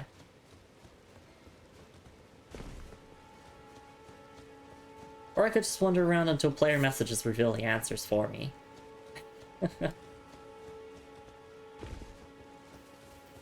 thinking, like, potentially on the tower itself, or, like, climbing up it? I'm not sure. Precious item ahead. You're pointing this... Oh, this way.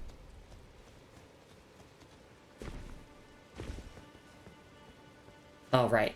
It's just the ball.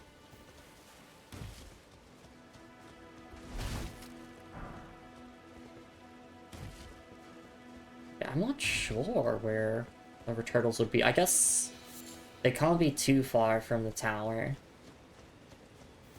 It'd have to be in the general vicinity of it.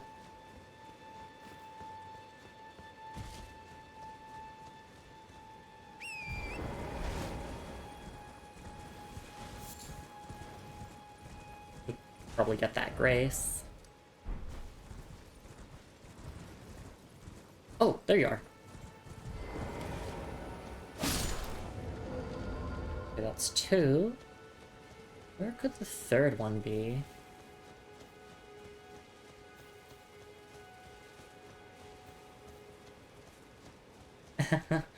Oh, hey, it's time. Yep, alright, here's the line. It's nighttime, baby. Oh, yeah. It's always nighttime.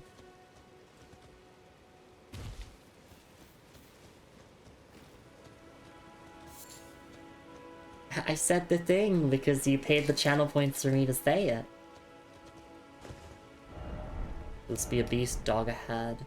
Yeah, where would the lost one be? I'm assuming I could maybe climb the tower a little bit?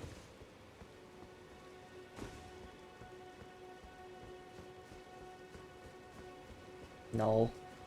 No, I cannot. This is not Night Rain. I can't just climb things.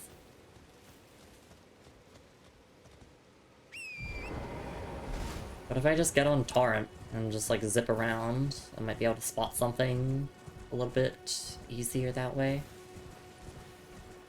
One here, one here. I got, like, logic dictates that the final one could be up here somewhere?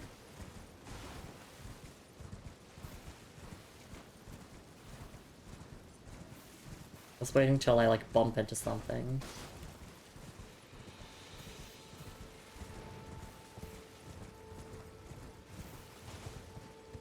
It's like, you know, you have one to the left, one to the right, and then one that's, like, up. Or below, maybe? Never thought about that. It's gonna be really obvious, and I'm gonna feel silly about it. In fact, I probably, like, ran past it multiple times at this point. It's like, knowing how I am with puzzles sometimes. I wouldn't say that I'm bad at puzzles, it's just sometimes I need a bit more time to get through them.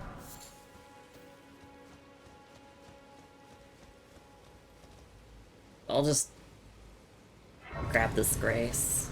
I won't sit at it though.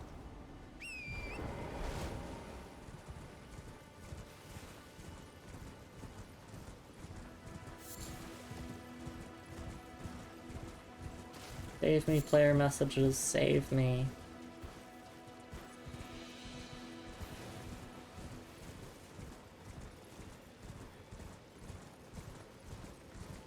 Alright, I don't know where the lost one is.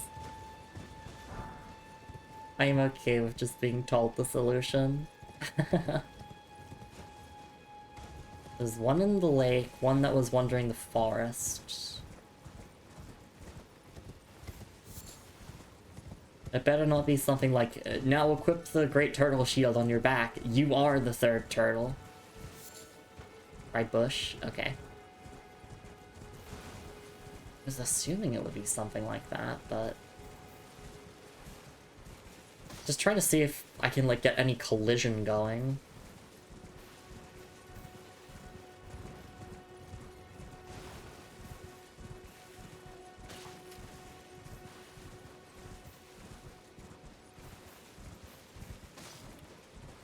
And, you know, not collision, that's just... me running into trees. Oh. I mean, that's nice, but...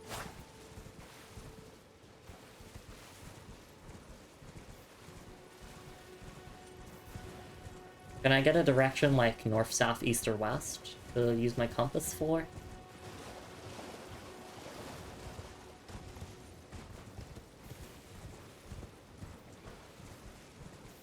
East, okay.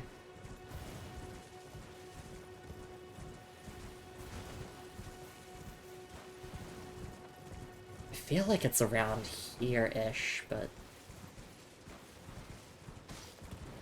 oh.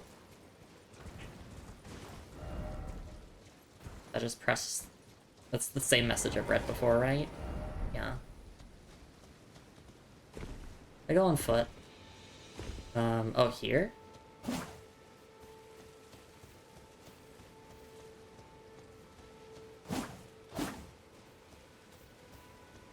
Surprised at the distinct lack of signs. Yeah, you know, like there were player messages for the first two, but it's like, what about the lost one? Now I'm going a bit north, and this feels a bit too far away. But you never know. Yeah, no, this is absolutely too far away.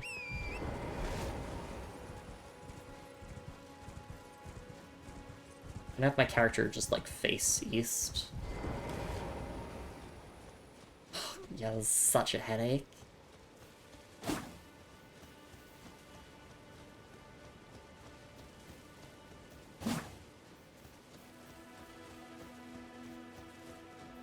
Not even going the right way. East, east, east.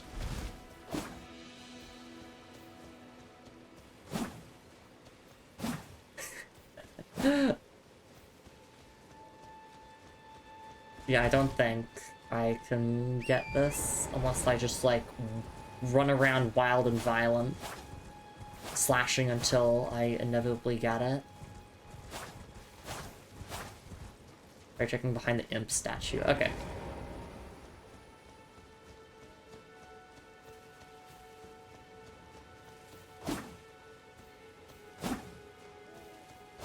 Oh, there you are. Oh, that was so obvious. It was right there. Yeah, I should have expected it to be, like, way closer and not out there.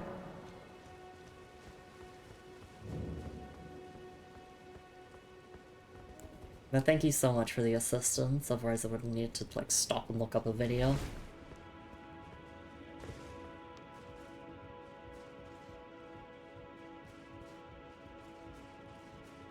Right now you can speed climb by holding the run button. Look carefully. Yeah, there's a ball. Also a bunch of things I want to roll through. Shouldn't have done that. Let me grab the ladder. No. I just want to roll through all these books and destroy them all. Look, my character is 9 intelligence. She's not very smart. All she knows is hit thing. Thing die. What are we looking at here? Oh, memory stone. That was definitely worth it. Which we've already read the description of, but... Just noting at the bottom, again, that yes, it says, said to be a fragment of the Black Moon that once hung over the Eternal City. Which we've heard mentions of the Eternal City twice now, with the Starlight Shard description.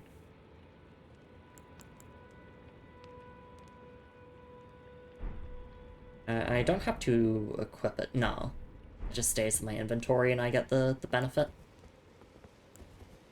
Okay, phew. Oh, that's done. Right, yeah, I should probably still get that map. Huh. Can Torrent survive this fall? Absolutely. I keep, like, overestimating small falls and underestimating large falls. The beautiful irony.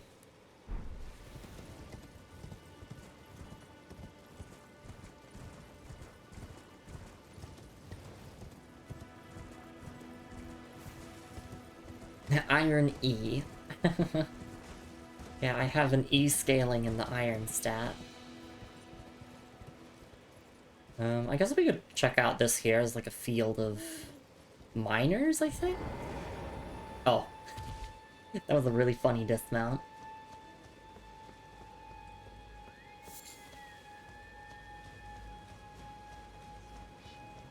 Can you be bled?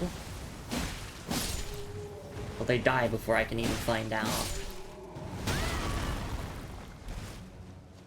Yeah, they're like mining gravity stones.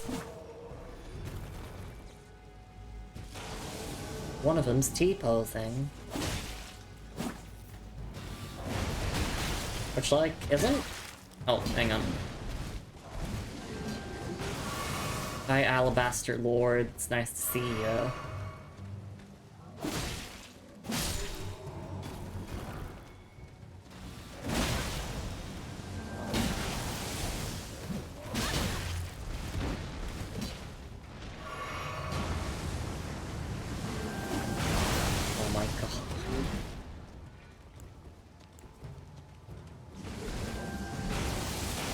Behold rocks. Alright. Enough joking around. Can I parry you? You're way too tall. That's an issue. Oh, there we are. You must be this tall to get parried.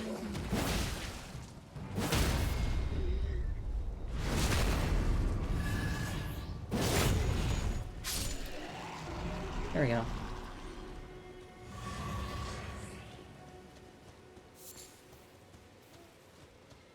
Anything of note here in this field?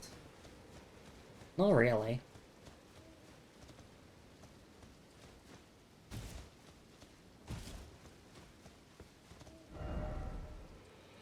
Alright.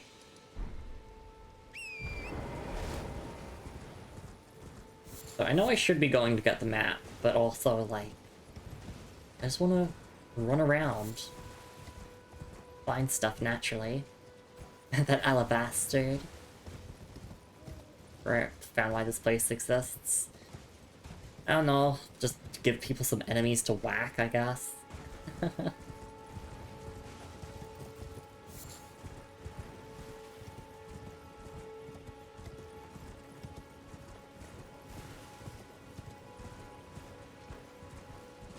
Alright.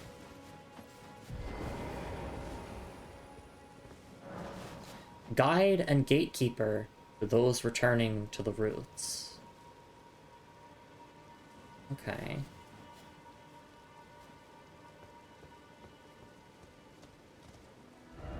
Likely here. Likely message. Okay. This is another puzzle, it seems, right? Hidden gatekeeper for those returning to the roots. I'm assuming, I can't dig. Oh. No, maybe I could throw a stone fan? Gravitational shockwave? I don't know.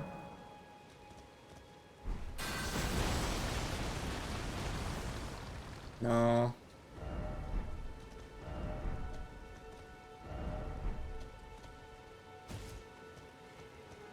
Not sure what to do there. You have to get a pickaxe and you have to smack the ground 10 times.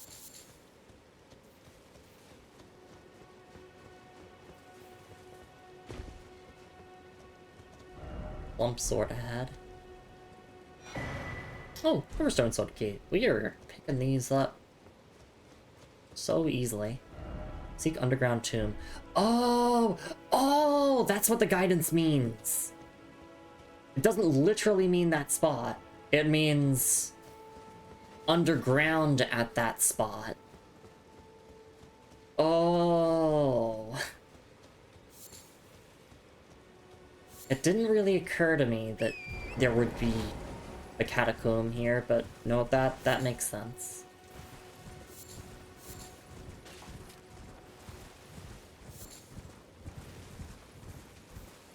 I mean, why wouldn't there be?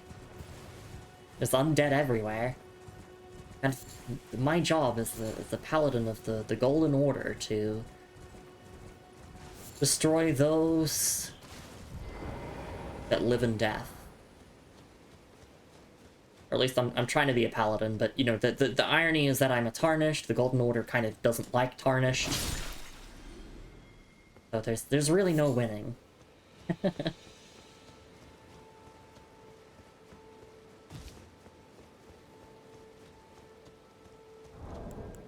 New item descriptions to read. Alright, let's do another dungeon.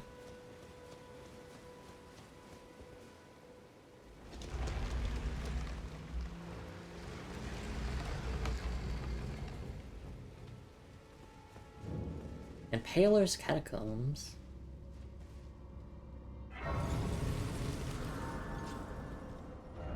Seek, are you ready? I sure am. Can I level here? I think if I used some of my consumable runes, I might be able to. Yeah, let's do that.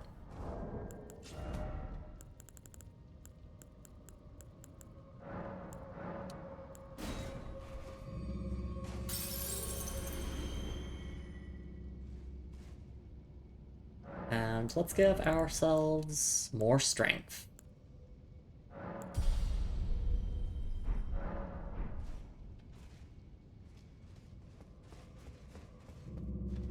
Be wary of left. Be wary of left. Be wary of left. Not these fuckers again. Bye!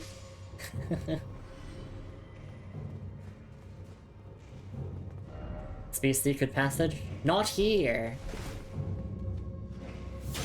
Ow.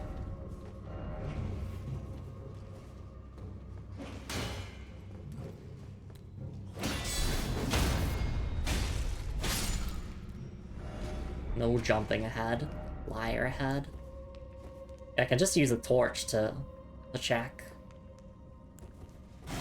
Oops, I did not mean to do that. No enemy ahead. Taking on all at once ahead, therefore stay calm. You don't have the right. Yeah, I don't. I have to go and activate the contraption.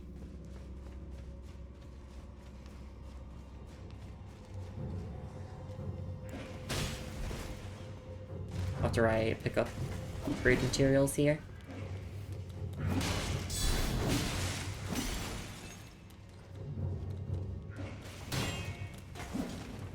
These are little miscreants, they are.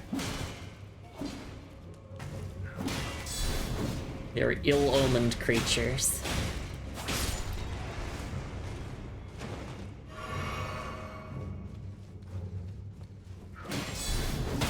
Thank you for the free guard counter.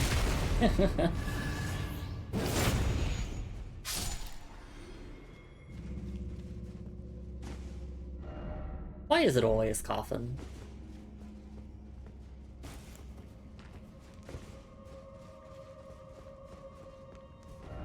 First off left and then down ahead.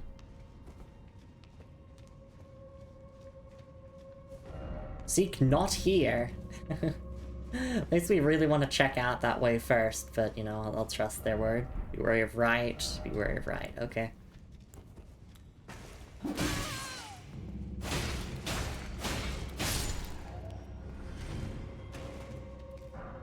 Take a... ooh! Grave Glowwort 2. No treasure chest ahead.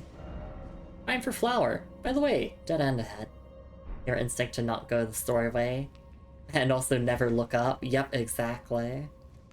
That's why we have modern adventure games where the protagonists are constantly yapping. They're like, I should look up for, you know, something, and then the game will, like, force your camera to look up. Hi, Char. It's nice to see ya. Hope you're doing alright. First off ahead and then seek down. Okay. Oh. Oh, I see. Oh, shit! That was close. Seek door. Still no door. Try jumping and then running. Alright. So I gotta rush over to there. Come on, come on, come on. Nice. And then drop down here. Well done. Down. Didn't know this was a look-up type dungeon when I said that earlier. Well, it helps. Vigilance required ahead. The more upgrade materials. Offer attacking, but futility, oh futility. Praise the weak foe. Seek love. Oh, no, I don't think I will.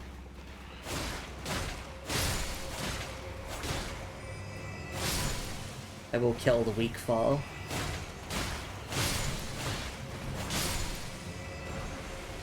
Yeah, we got the prattling pate. Please help. Or whatever they sound like. It's like the wood carvings from Dark Souls. It's the modern incarnation.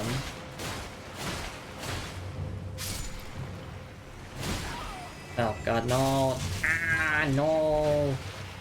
It grabbed me like the zombies from Ocarina of Time. Re-Deads, I believe they're called, which is such a funny name. Resin. I do wonder if they're weak to fire. Oh god. Ow.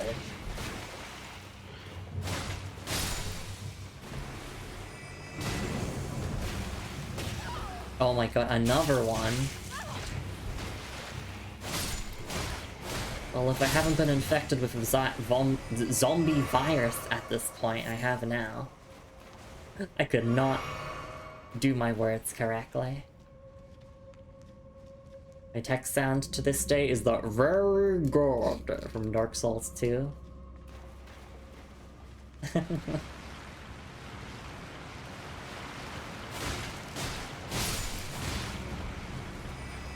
Oh my god, another one.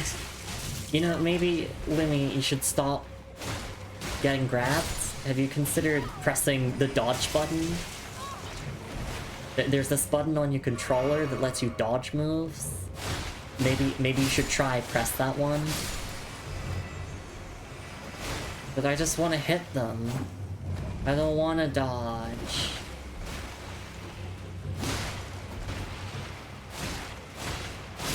This is kind of a waste of time killing them all, but whatever. Damn, I thought my attack connected before them. Alright. Yeah, I can't be bothered to fight any more of them. I've gone through all of my flasks just fighting them. Even though they're like infinitely respawning.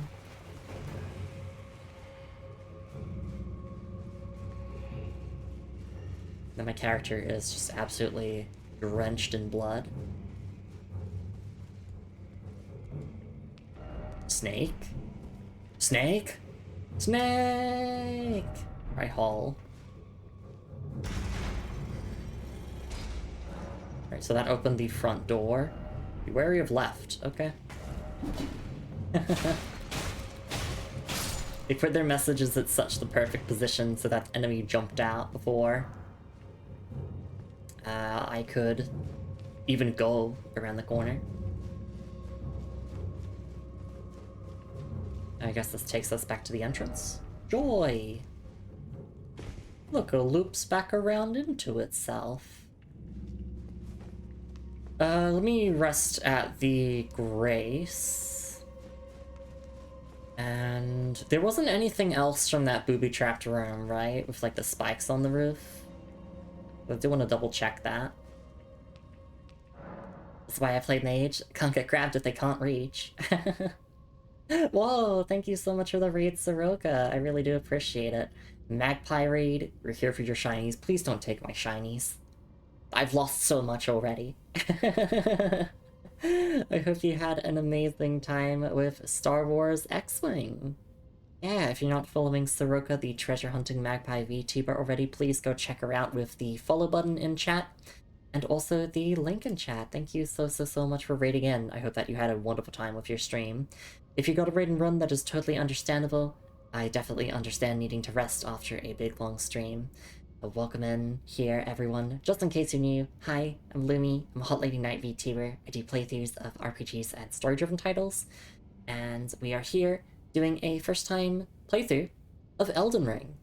Very exciting, since this has been a playthrough that has been greatly anticipated by many people who enjoy the stuff that I do. We're very lurker-friendly here, very chill here. I'm not going to blow your ears out with loud sound alerts and whatnot, so... very lurker-friendly if you want to do that, but obviously feel free to close the stream and, you know, go do whatever you want to do. You know, don't let me keep you from doing anything you gotta do, especially self-care. Thank you so much for raiding in. And welcome in. Hi, Ocean. Hi, Corey. Hi, all of our raiders. It's lovely to see you all around. Too bad, hand him over. No! You can't sneak in here like that. Yeah, Ocean snuck in. Is that a katana I see you using? Yes, I am doing a quality build, so a bit of strength and dex. I know I've been converted to the dark side of leveling dexterity. I have been using the Uchi katana quite a bit alongside with the longsword, and it's been a wonderful time. Yeah, thank you so much for being here. Thank you so much for trusting your community with me. Alex says, I think this place mostly serves as a tutorial for the Matchy Spy Plate room. Okay, that makes sense. A lot of these early areas have felt very tutorial-y, just like teaching newcomers to Souls games about stuff. We're actually about to finish up this dungeon here, and then after that we will take a stretch and hydrate break. Because I don't want to immediately go to a break as soon as you just raided in. So I want to quickly check some item descriptions of some things that we picked up, and then we will double check a room. I just want to see if that booby-trapped room like had anything else of note in it, and then we will go take on the boss and wrap up this dungeon. The Gucci Katana, it's very good. I like it a lot. Alright, let's take a look. Firstly, most importantly, prattling pate, please help. Twisted clay sculpt in the shape of a human head emits a voice that says, "Please help." A wistful fetish that imparts voices and words on an eternal journey. And don't schedule your breaks around. If you need a break, go take one. I don't need one just yet. But certainly once we're done with this dungeon here. Of course, we gotta use it. Please help. Yeah, I got a fetish.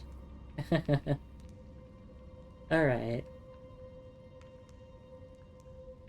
And then we had the Ghost Glovewort 2, which I think has the exact same description as the other one, but I'll read it anyway.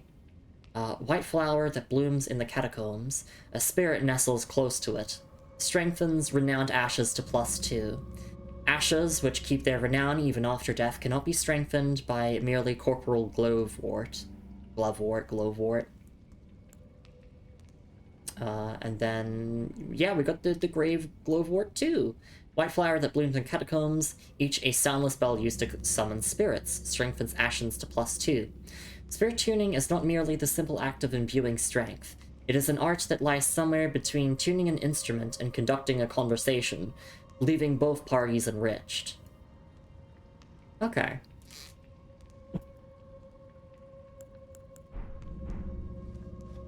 Yeah, look at me, I got my Uchi Katana.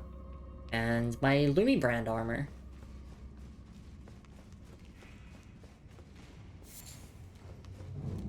Right now, in terms of main story progress, in case people are wondering, we haven't done main story progress. The latest thing we've done in the quote-unquote main story is arriving at the Round Table Hall. Right now we are to the south of Limgrave. We are at the Weeping Peninsula. And once we finish up the Weeping Peninsula, which probably is not going to be this stream, potentially next stream, once we're done with that, we're going to go to Stormvale Castle, which is where the main story really begins, from what I can gather. Yes, I wanted to check to see if this room had, like, anything else of note in it.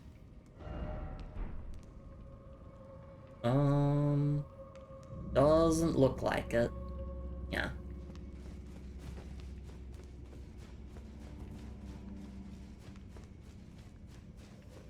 This isn't fully blind Elden Ring playthrough because, like, there's so many Elden Ring, like, you know, things out there, it's kind of impossible to avoid some spoilers here and there.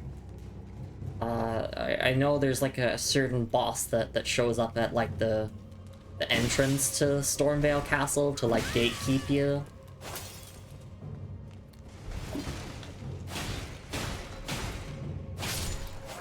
And I know that, like, a lot of content creators who don't really play Souls stuffs, like, you know, they rushed through the game and they got their ass beat by that boss and like, oh, this game's too hard. Yeah, because he rushed through it. These games are like, don't rush through them. Don't do that. That is how you make things hard on yourself.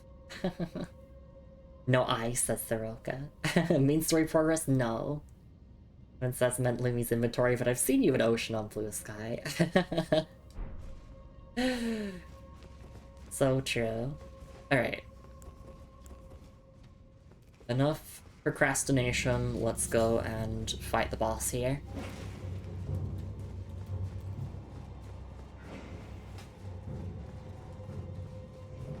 Try target lock. Summoning required ahead. Try summoning. What are we dealing with? Erdtree Burial Watchdog. Oh, I see. It's a gank fight. Alright. Yeah, I can summon for this. Hang on. I'll give it a try without summoning any spirit ashes, but afterwards I might try. Because, yeah, these imps are kind of bitches. I'd much rather just focus on fighting the actual boss itself.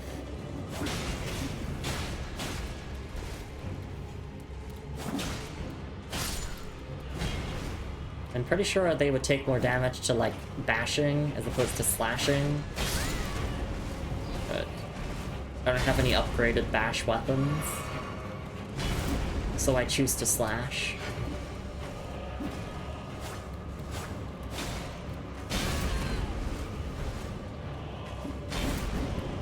I guess Sacred Blade could do some damage. It sure did.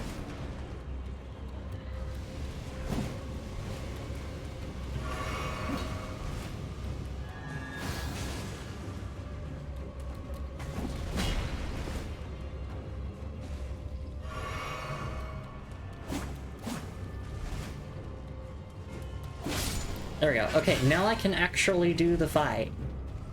That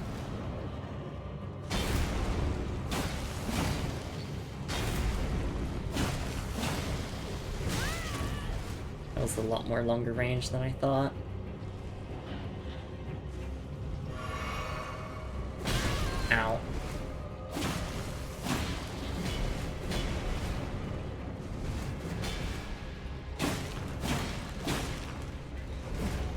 If there's any boss with delayed attacks, that's this one. Why can't Elden Ring enemies just be normal?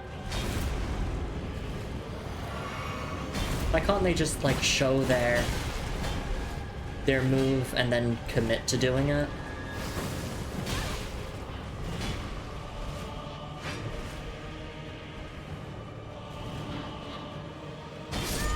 Nope. Ah, cheese. Because it's like they go up into the air, they float there for a second, and then they plunge down, which is so annoying. Haven't re-entered this grave in about 3 years. Is he an enemy in Neo? I have not played any of the Neo games. There's my confession of the day. What I find more offensive about this boss's ability to turn while breathing fire. Yeah. This boss is a bitch to fight in Night Rain, so I'm glad to, you know, to see that Night Rain's been very faithful to Elden Ring.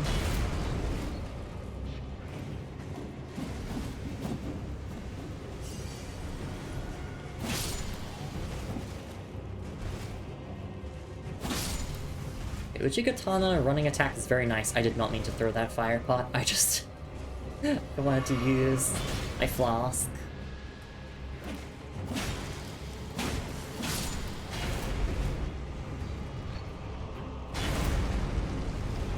Float up and then roll. Float up and then roll.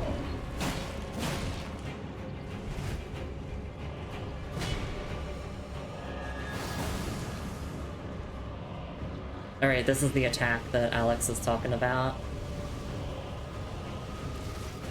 Yeah, you can't strafe around them because they just turn.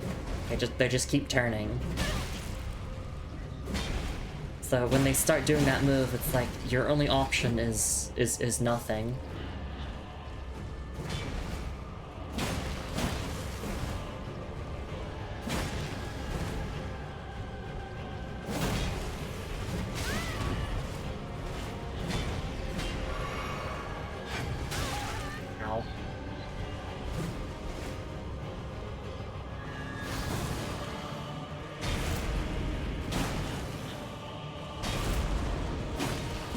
Okay, there we go.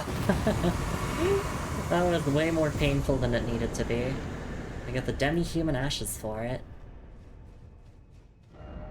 Offer rump. Despair. We got some root resin here. Would this be a rump? Time for fingers. Oh, guys, look, it's an Al's joke. Very creative today, aren't we, FromSoft players? Alright, well that's that for this dungeon. And now we can take that break, after I quickly look at the loot that we got. Because you know me, I gotta read those item descriptions, gotta get the lore.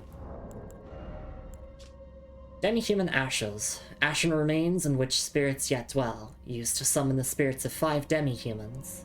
Spirits of demi-humans that are small in stature, but have a violent, brutish disposition.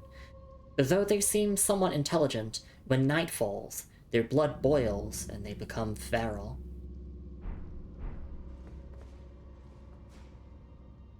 When are we playing through Neo 2 where enemies need anti-strafe tools? No, but I want to run around them! Thank you for the patties. I don't know, Woka. I don't know. There's a lot of games to play through. A lot of games to play through. Not enough time. Speaking of time, it's time for me that I took a break. Sorry, I cannot do words today. I can never do words properly, let's be honest. I'm always stuttering. I just have a stutter. Yeah, I'll be back in a couple minutes, and we're just gonna explore more of the Weeping Peninsula. Yeah, that's kind of it. I don't have anything else to add. Thank you so much for raiding in Soroka. Thank you so much for being here, everyone. And I will be back in a couple of minutes with some more Elden Ring goodness. Till then, take care, everyone.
Alright, and I am back. Thank you so much for your patience, everyone. I really do appreciate it. Okay, let's continue exploring the Weeping Peninsula. Gosh, my character's so pretty. I am so grateful that, like, at least to my knowledge, there's no way to fuck up your character's appearance through, like, hollowing or whatnot. Not yet, anyway. So, you know, I can just have my character's helmet off all the time and look at her pretty face. Whereas, like, you know, in Dark Souls 1, 2, and 3, or specifically 1 and 2, it's like, I gotta put a helmet on my character ASAP because I don't want to look like broccoli or, like bacon. Welcome back, thank you. But, I mean, speaking of which, here's the helmet for this set. It looks really good. I like it a lot. Extremely valid, Pat, thank you. This whole set looks pretty nice. I also just realized that the Vagabond armor set is just an altered version of the Knight set. But, you know, with like a lot more wear and tear. And also this one has a cape, which automatically makes it better. Please just give us equipable capes from Soft, like it's not that hard. They don't even have to offer stat bonuses, just give us equipable capes, and I can die happy. Alright, so our, like, destination is to get the map piece here, but, like, we're just exploring along the way.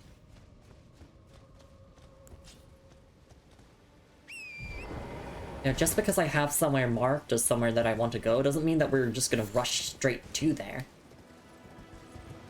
Although I guess if we have the map, then I would be able to see all the other points of interest a lot easier.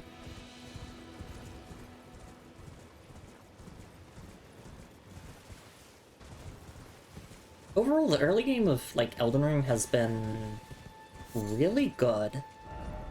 And I'm starting to see why people would recommend this as, like, a first Souls-like, because the early game has felt very manageable as a veteran.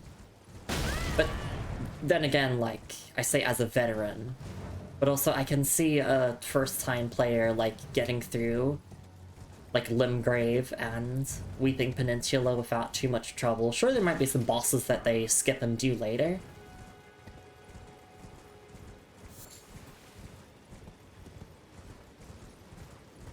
But I can't imagine anyone, like, getting stuck at this point in the game. I think, like, to me it seems as if Stormvale Castle is sort of where the difficulty is going to ramp up a little bit. Which the game does kind of push you to go to Stormvale Castle ASAP, so... I think a lot of people have that experience of they try to go to the castle, they get walled off there by some difficult fight, and then they rage quit the game.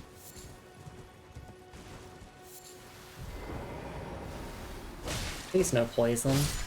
Why is it always poison?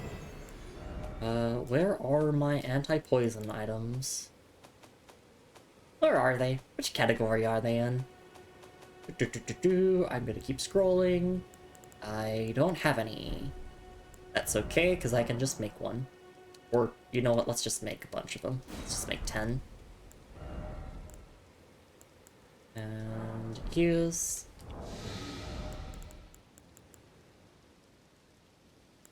Okay, perfect. I should also make some more pots.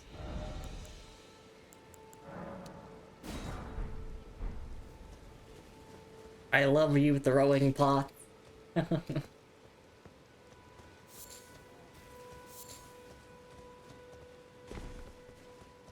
Right, I got off Torrent for a reason. Oh, it was like to explore this area.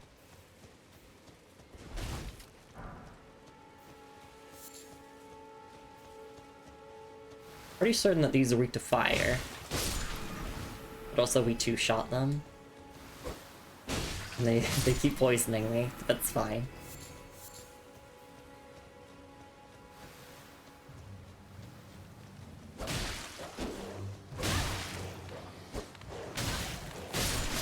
Oh!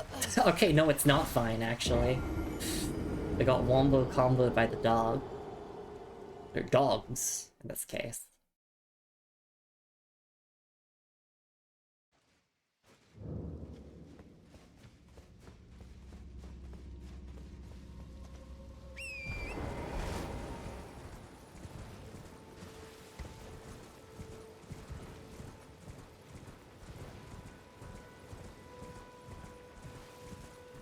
Just gotta go back and get those runes. I don't think there was anything, like, interesting over there anyway. Other than just, you know, like, crafting materials and stuff, which, you know...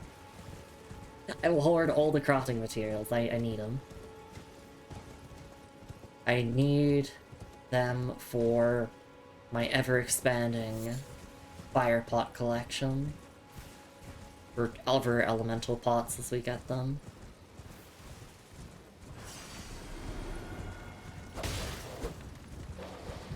So here would be probably better to use my Uchigatana because it has longer range.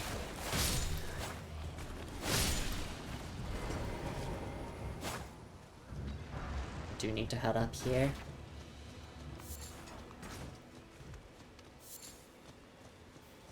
Can you platform up here? Yes, you can. Forest Lookout Tower. Alright, well, we just got the ladder, and then we bonk the ballistician.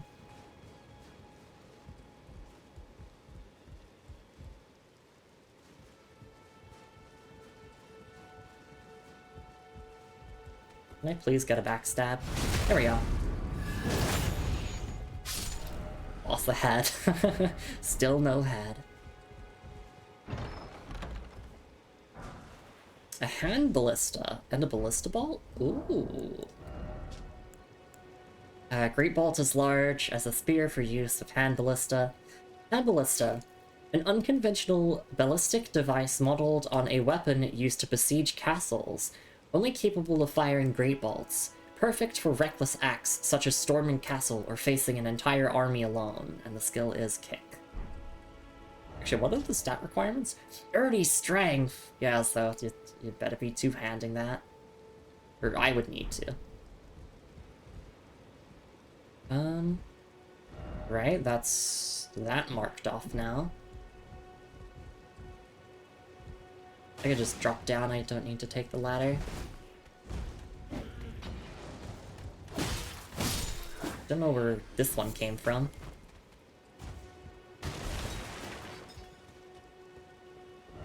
Grace the head. Oh yes, I do see a Grace over this way.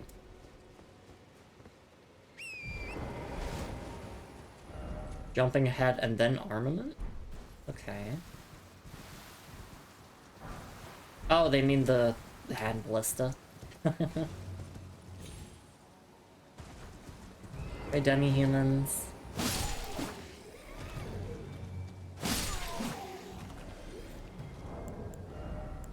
You know, I will kill all the demi-humans aside from Bach, because Bach is precious. That was a bit of a stutter there.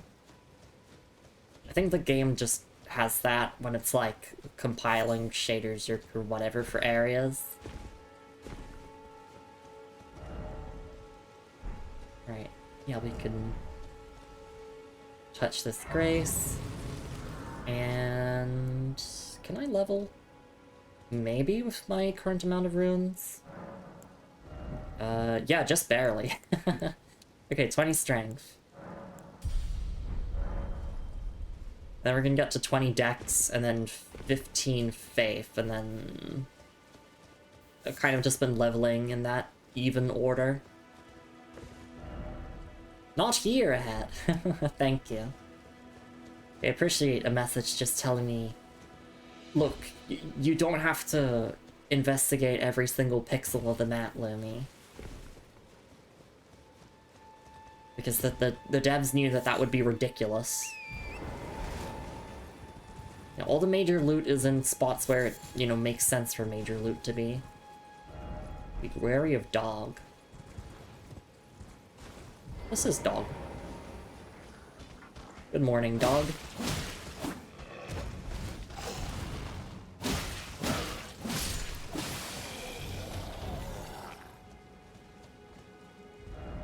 First off stealth, and then snake. Mushroom. Nothing reining Lumi's exploration instincts from going overboard.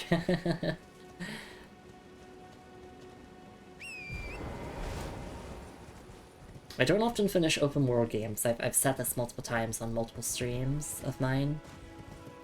It is very rare that I finish an open world game because I kind of just spend 200 hours exploring and not doing any of the main content, and then I get burnt out.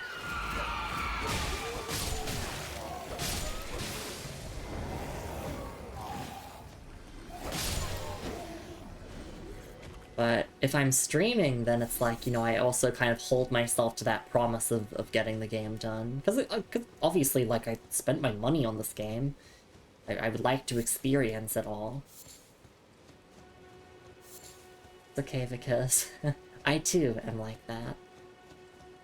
Like, when I played Breath of the Wild for the first time, I did like 70-ish hours of exploring, just like not doing any quests really, or like main story, and then I got burnt out, so I was like, okay, it's time to just like do all of the dungeons, wrap up the final boss, and that's it for the game. Raise the friendship. Like, at least that game always gives you the option of just like, you can just go and kill Ganon whenever you feel like finishing the game.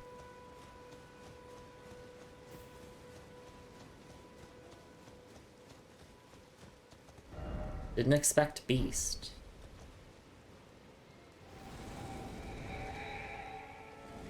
Alright, so last time we followed these, it took us to Blythe. But yes, I made sure to get his pronunciation right. Thank you to everyone yesterday who helped me with actually saying his name correctly. English is such a confusing language because, you know, it's written as Blade, but it's pronounced Blythe.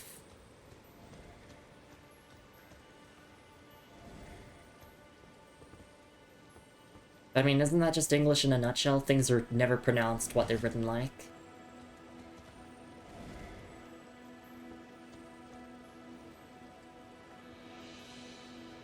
An English word, so it makes sense. Yeah.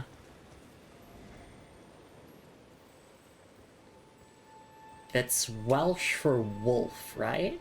Or Gaelic? I'm confusing the two.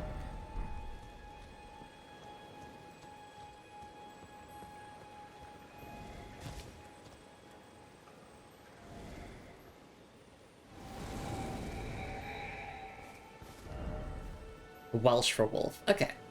Praise the old codger, and then praise the tarnished. Praise the old codger. Yeah, thank you, old codger, for guiding me here to the Earthbore Cave. I love fucking off for the main story doing everything else. That's basically what we're doing here in Elden Ring. Melena's probably screaming like, Tarnished! Go to Stormvale Castle! If thou seekest to restore the Elden Ring, go to Stormvale Castle already. I'm like, Weeping Peninsula fun. Is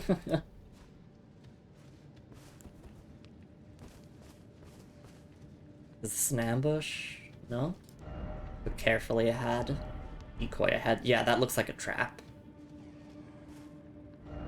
Wary of left. I wonder if I could trigger this with this. Technically, yes. I saw the stone just go right through.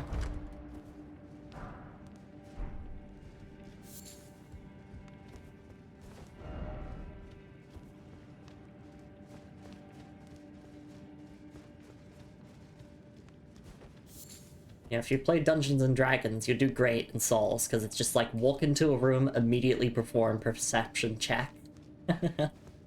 You'll be fine.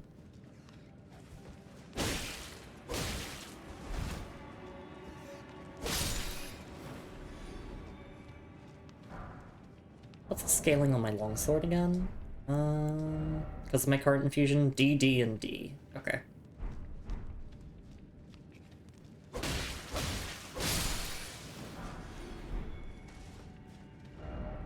Didn't expect summoning.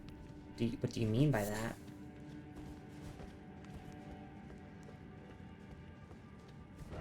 Our target lock. Seek treasure chest.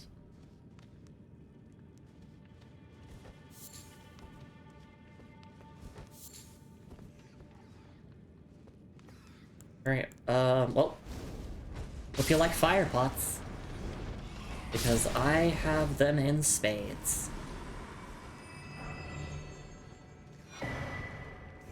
Oh, we got a rune arc. That's really good. From what I understand reading its item description, I want to hold on to them until I acquire a great rune, and then equip the great rune, because it'll give me a different effect if I use it while equipping a different great rune. Ross! Didn't expect Hall. Oh, I see, so this is where the trap takes you. From soft level design is on another level. It is.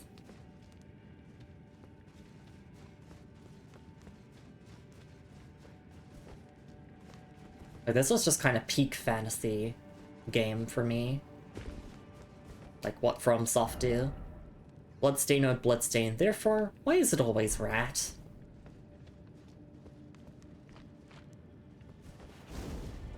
Boop. And boop.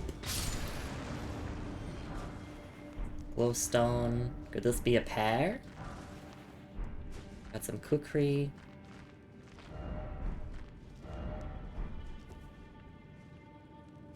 I just gotta mind out footing here. Let there be climbable spot.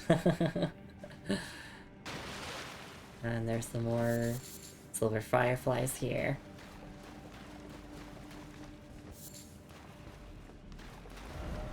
First off, think carefully, and then try incantation. Beast ahead, therefore fire required ahead. Okay. Be wary of beast. Oh, it's a rune bear. I guess they have a fire weakness? You know what they also have a weakness to? That's right! Bleed. If it can bleed, it will die. So it kind of seems like you're given the option of, like, potentially sneaking past. No. No, what am I saying? Of course not. This is the boss.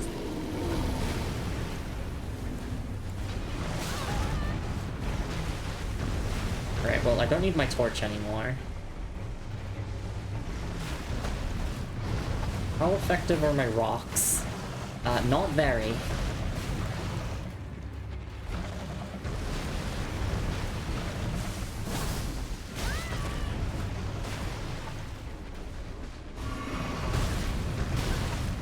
We did kill a rune bear at the start of stream, so, you know, if I can do it once, I can do it again.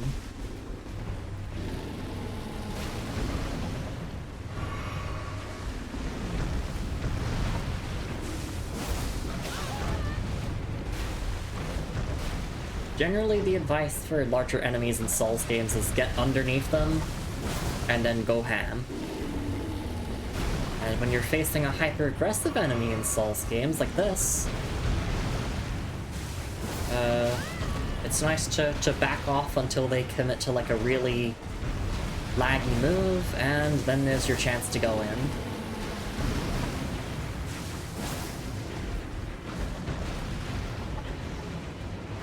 I'm surprised I haven't gotten the bleed off. Maybe they can't be bled. Doesn't matter, because they're dead. It rhymes. Spelldrake Talisman. Is that just the end of the dungeon? Yes, it is. But looks like you can go past here. Or is this where I entered from? Yeah, this is where I entered from. You see, I was thinking that, like, oh, you could come up here and you could, like, sneak past or something, but nope, no, that's just the end. Nice, Nevertrina's Lily. Those are handy. Realistically, a Runebor should be Elden Lord. Alright. Spelldrake Talisman. Talisman depicting a blue ancient dragon, boosts magic damage negation. The ancient dragons, who ruled in the prehistoric era before the Erd Tree, would protect their lord as a wall of living rock. And so it is that the shape of the dragon has become symbolic of all manner of protections. Behold, Elden Lord! Still no Elden Ring.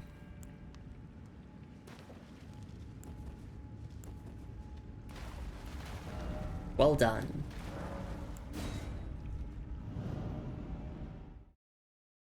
Enter early. Forgot Twitch doesn't have indentations. Yeah. Behold, Elden Lord, or not here. we don't get to be Elden Lord yet. Come back in like 200 more hours.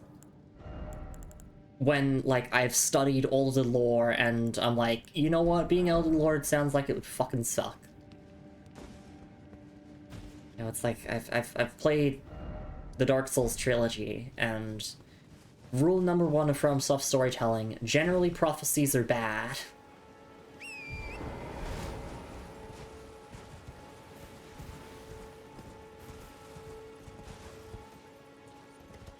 Twitch hates funny formatting, they do. Fucking Twitch gave us Sweet Nutting Cat of a Hat Global emote, and days later took it away. Hey, we got Pot Friend at least. You know, think about the positive things. Hope Alexander's doing alright. Which is really funny because that's the name of my cat. So... like, oh my god, they put my cat in the game. They turned him into a pot. Funniest shit I've ever seen.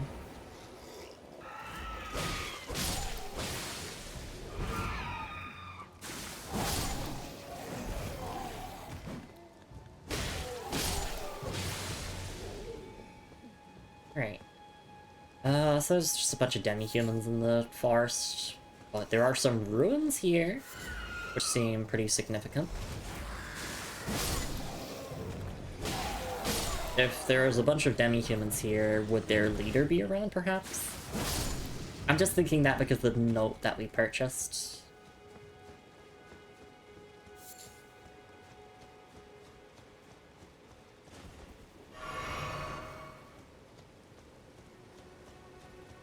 Oh, also, let me quickly make some more fire pots. And never go wrong with making more fire pots. Oh, yeah, that is a boss. Wait.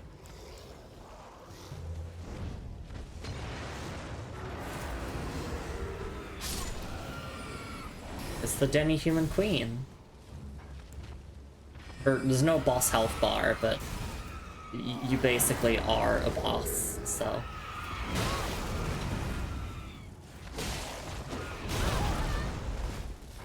Can you be bled? I mean, all the other demi-humans can, so...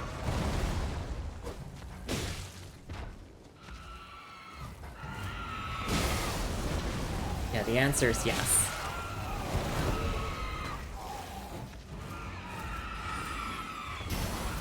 And boop. Ooh, that's bad.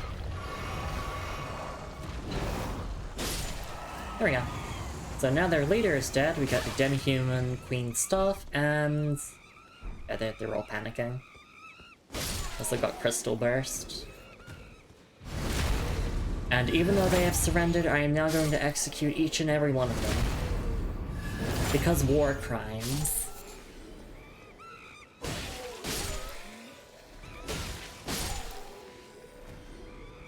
And racism, I guess. Praise the monarch. Dog. Visions of victory. We did it. Naming the kitten I found a few weeks ago, Umber. Aw, it's very sweet. Alright, Crystal Burst.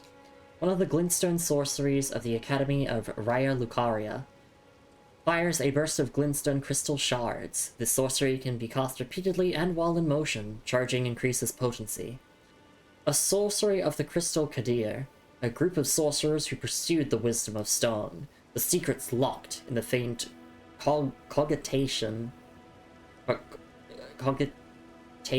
of the crystallians. That is a word. But yeah, I remember hearing about this. In fact, I think we've read this item description before. It's just this is the first time that we've actually picked up this sorcery. And Demi-Human Queen Staff. Glintstone Staff styled as a scepter. A gift once given to the demi-humans to foster peace. It can be wielded even by those of low intelligence. Sneered at by fools in the academy. And yet, even I can't use it. Just to put into context how dumb my character is in terms of having an intelligence stat. She has 9 intelligence.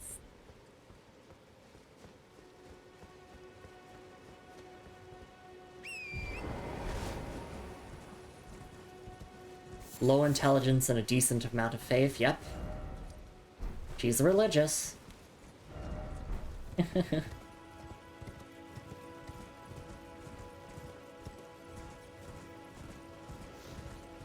As I said before many times, I'm not going into like a full faith build, I'm just like leveling enough faith to use some utility incantations. Oh. Your leader's dead.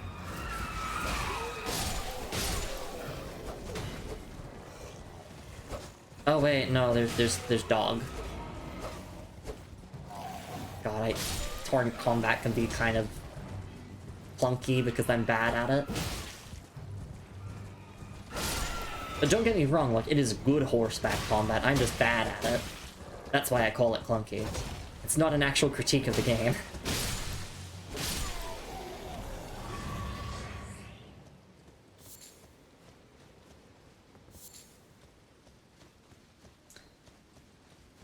Alright, let's pull up my map, see... I guess we could go to the northernmost part of the peninsula.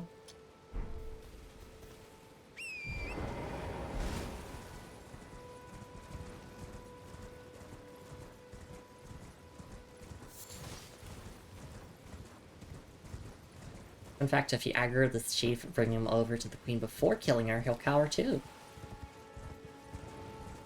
We love that attention to detail.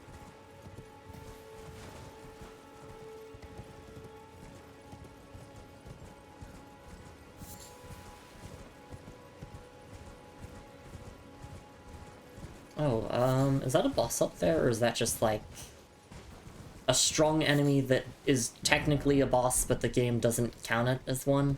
You know what I mean. It doesn't have the health bar at the bottom of the screen.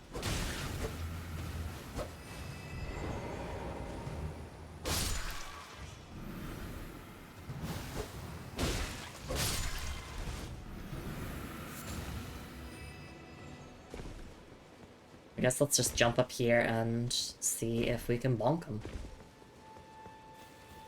Do you have a boss health bar? No? Okay. Well, we have just the right tools for this situation. And I believe they can be bled? I'm gonna need like a couple more hits.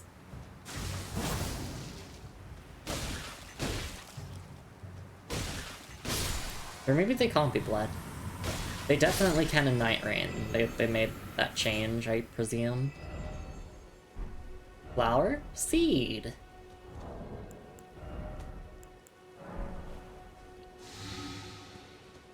I guess I could also put those boluses in like my item pouch.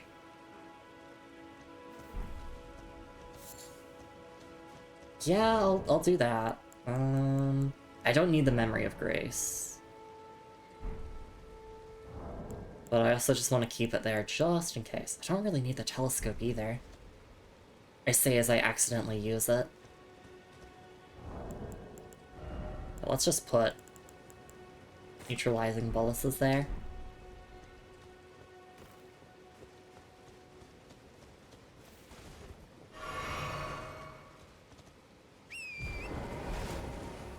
Oh, and of course, I gotta make my fire pots again.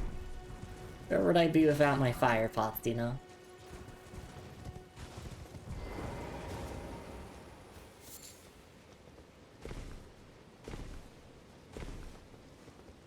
Oh, I guess... Is this a different statue, or is that one that I looked at before? Ruins ahead, and then likely boss.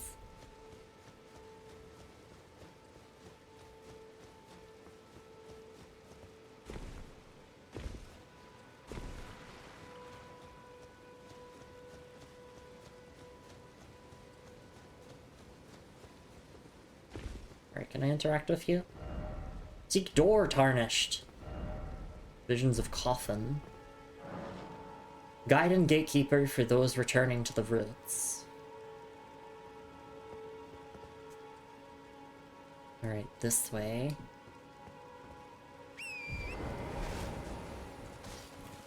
So we did find one of those early on in the game, and it didn't let us interact with it like that. I think getting to the round table hold is what allows us to interact with them now. Looking incredible ahead.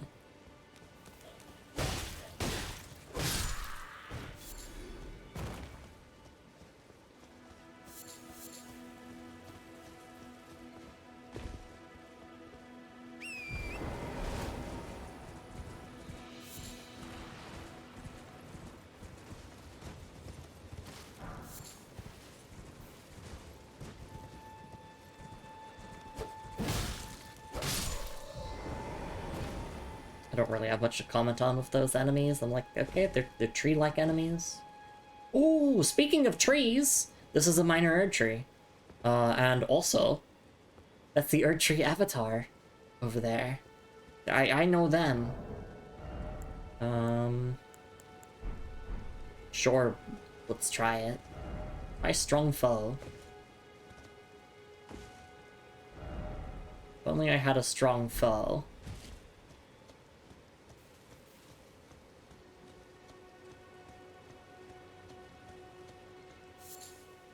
You know, if you looked up Lumi, you'd see the minor Erd trees more often. Like, there's one over there, one right here.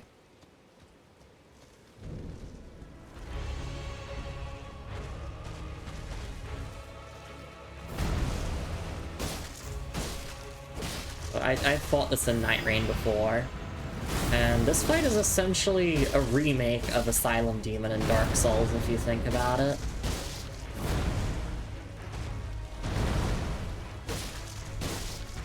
In fact, a lot of the moves are the exact same, but because we have Elden Ring mechanics, we can jump over them.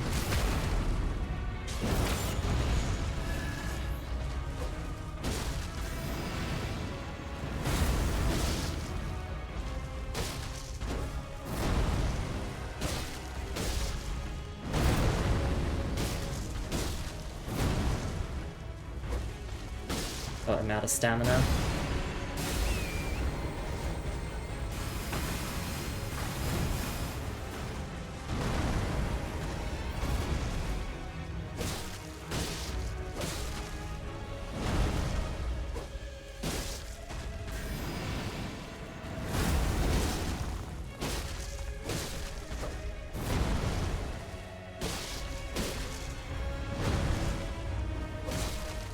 There we go, hitless first try. And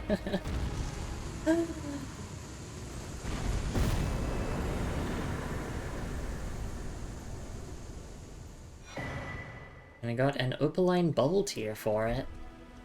And a crimson burst crystal tier. Nice, we'll have to check out what those do in a little bit. Time for rump.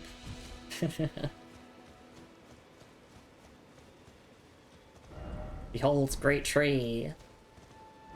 Visions of Erd tree. There be victory. Erd tree and victory rhymes, though.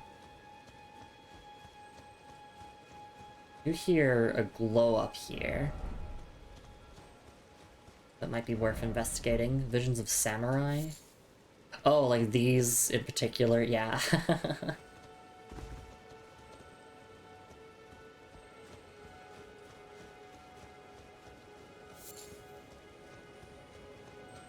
Oh, I see, it's just a scarab. The crimson one in particular, which isn't really of much interest for me. Erd tree, yeah. It's a minor Erd tree.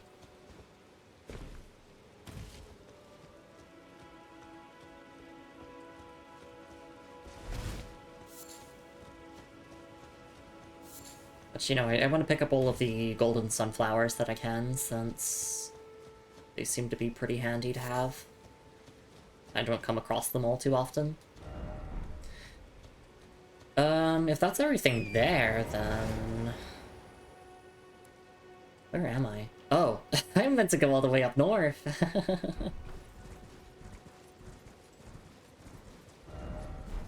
By horseback battle. I can imagine, yeah, Erdtree Avatar could be a lot easier on horseback as well. I mean, I used Torrent specifically for that one attack where, like, they slam their weapon into the ground and there's, like, a million lasers. Be able to head therefore try down. Okay. Shield ahead. Oh, and there's a Grace down there as well. Okay. Oop. Nice! We got the Eclipse Crest Heater Shield.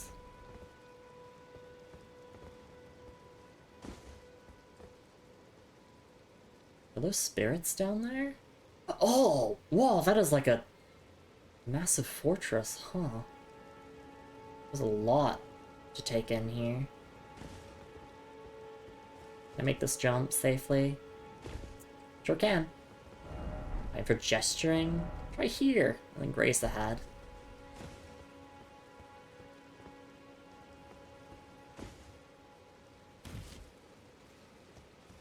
Alright, let's get that Grace and look at our loot. Yeah, this place is great. I can see why people really like it. This, like... Oh, shit. It's moving! It's a moving fortress.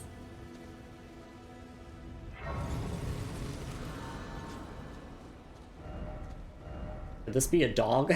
Yes! Yes, it's a dog. Okay. I'll get my dex to 20.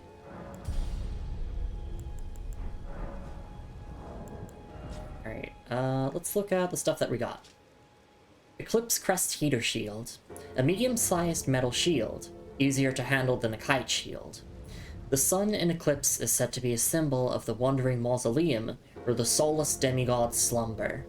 And it has no skill. Okay. That's some interesting lore. Sun in Eclipse. Symbol of the wandering mausoleum. Okay.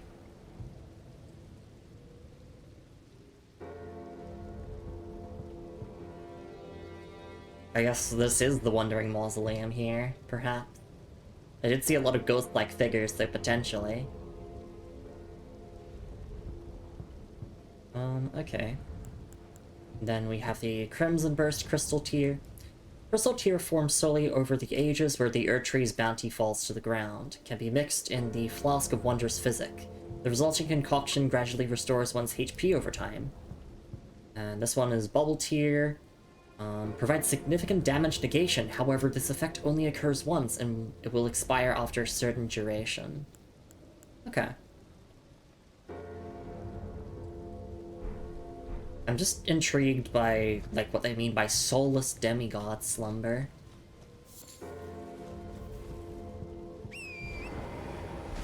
Like, are there ghost demigods? Who knows? Alright. Let's see if we can check this out.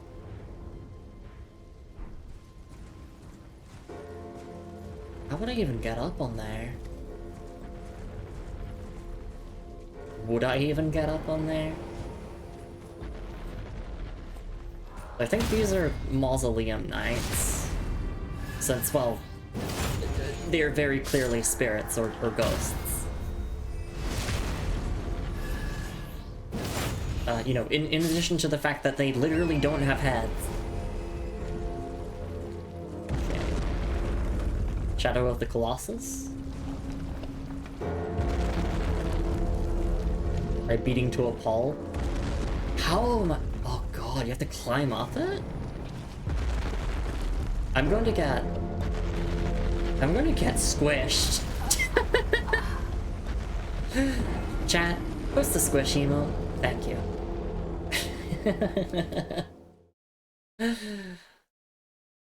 There's gotta be a way up there.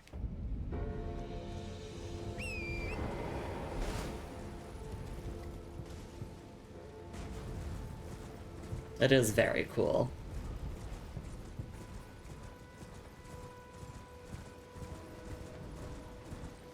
Thank you for the double squish. Yeah, potentially I could climb up.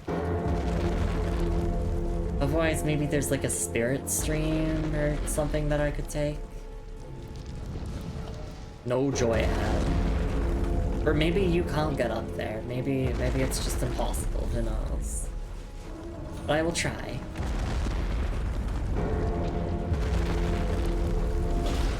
Oh, wait, no. Oh, I see. Literally try beating to a pulp. See, I thought they were sarcastically saying that, like, ha, try hitting it. Try getting squished. New Sonic Racing games, more fun than I expected. Been playing for a while, watching your stream, just noticed 2 hours have passed. The open network test. And you don't have to buy a Switch 2 for it. And it has Hatsune and Miku.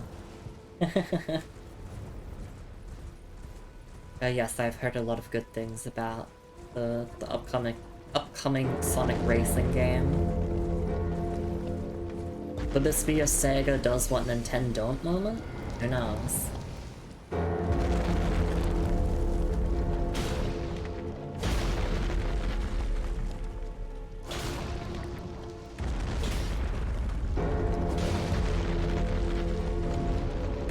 I'm wondering if this, like, saves your progress on bonking all this.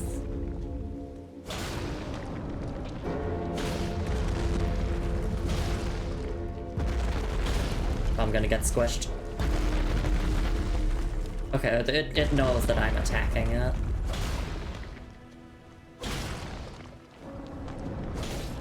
It'd be a lot easier if I got on Torrent.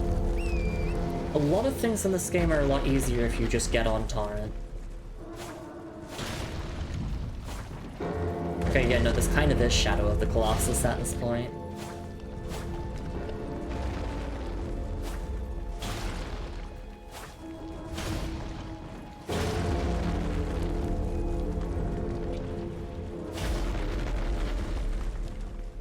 The only issue was accidentally bonking. I guess I can dismount, bonk, and then mount again.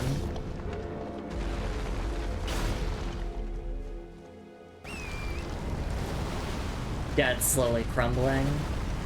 Or maybe it's just dead. Yeah, it is. Those who live in death trying to corrupt it? Potentially.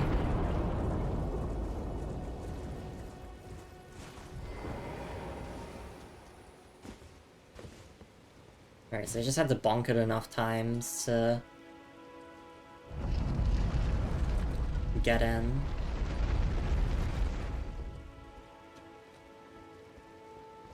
Examine remains. There's also a chest here. Might want to look at that first.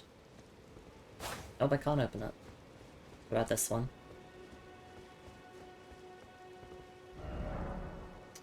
Remembrance duplication menu. With the Remembrance duplication menu, you can duplicate remembrances you've previously acquired. This includes remembrances from which you've already drawn out power. Duplication can only be performed once per mausoleum. I don't have a remembrance, so... okay.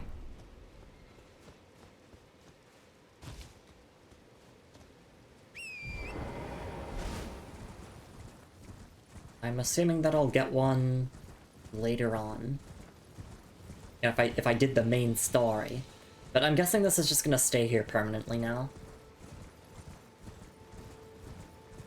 if you have Boss Soul, you're free to use it and have it gone forever. That's what these are for. Oh! Oh! That's perfect, because I like to have them in my inventory. I like to just hoard them for lore purposes, so I can, like, refer to them whenever I want to reread them. Without, like, pulling up a wiki. That is pretty handy. I thought Great Runes were like the boss souls, but I guess not. You can have your cake and eat it too. Yay!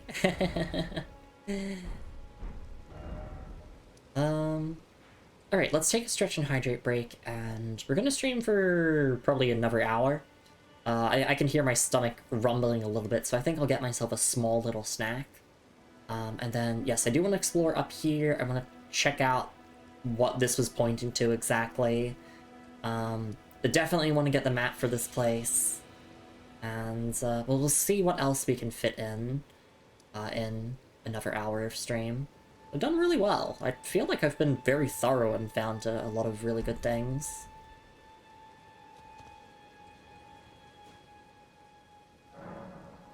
Could probably go and upgrade my Uchigatana at the Round Table Hold now that I think about it. That could be worth the detour. But before I even consider that, I go to self-care. I'm gonna grab myself a little snack, grab some water, stretch, and I'll be back in a couple of minutes for the last few bits here of this Elden Ring stream. I'll see you all in a little bit. Take care of yourselves, everyone.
Alright, and I am back. Thank you so much for your patience, everyone. I really do appreciate it.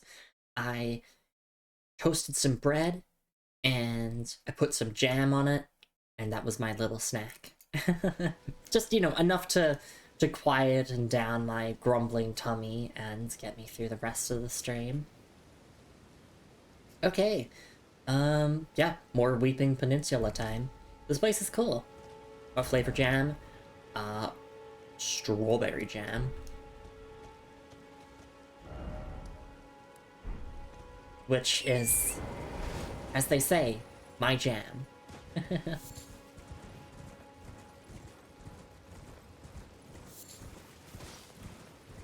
There's some ruins over there. Did I explore those? I honestly don't know. That looks like a church over there.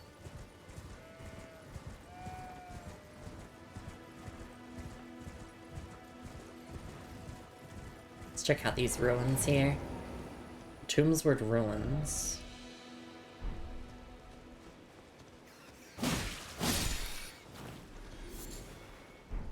Beast liver, some golden runes.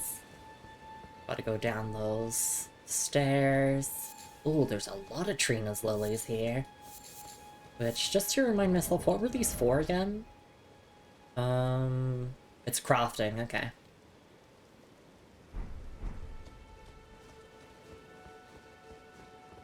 We can head down there, in a moment. It'd be cool if you could, like, make a marker on the spot, like, where you're standing. I guess you can do that. You pull up the map and you do that. Sorry, I'm thinking about Night Rain stuff. It's just like, in Night Rain, you can do that. Like, yes, of course the game released in 2025 is going to have more features and stuff than the game that came out in 2022. Divine Fortification. There's also an Everjail here.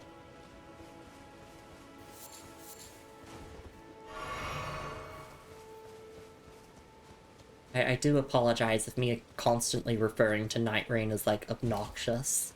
But it's like, that was my first entry into the Elden Ring universe, so I'm kind of framing things around that in that way. I'm like, oh, so, you know, like, you know, they reused, you know, this asset from this game for Night Rain and whatnot. Try morning? Does something happen here at morning, or...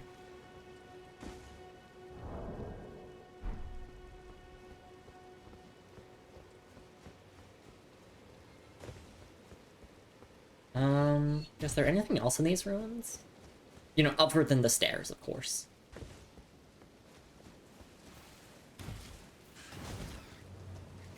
You know what a real challenge run of Elden Ring would be like for me? You know, not like, you know, level 1 or, you know, using a certain weapon only or anything. A challenge run of Elden Ring for me would be no map allowed. And just having to navigate from the lay of the land. It could be a fun challenge. Not for this playthrough though, first time playthrough. I'd never get anywhere.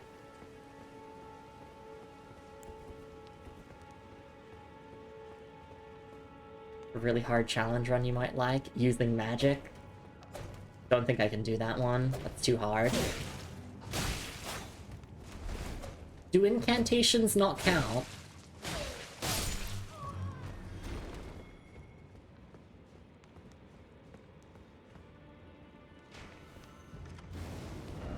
No horse ahead. What do you mean there's no horse?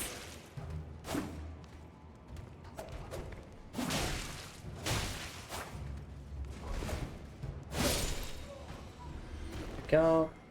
Perfumer's Bolt.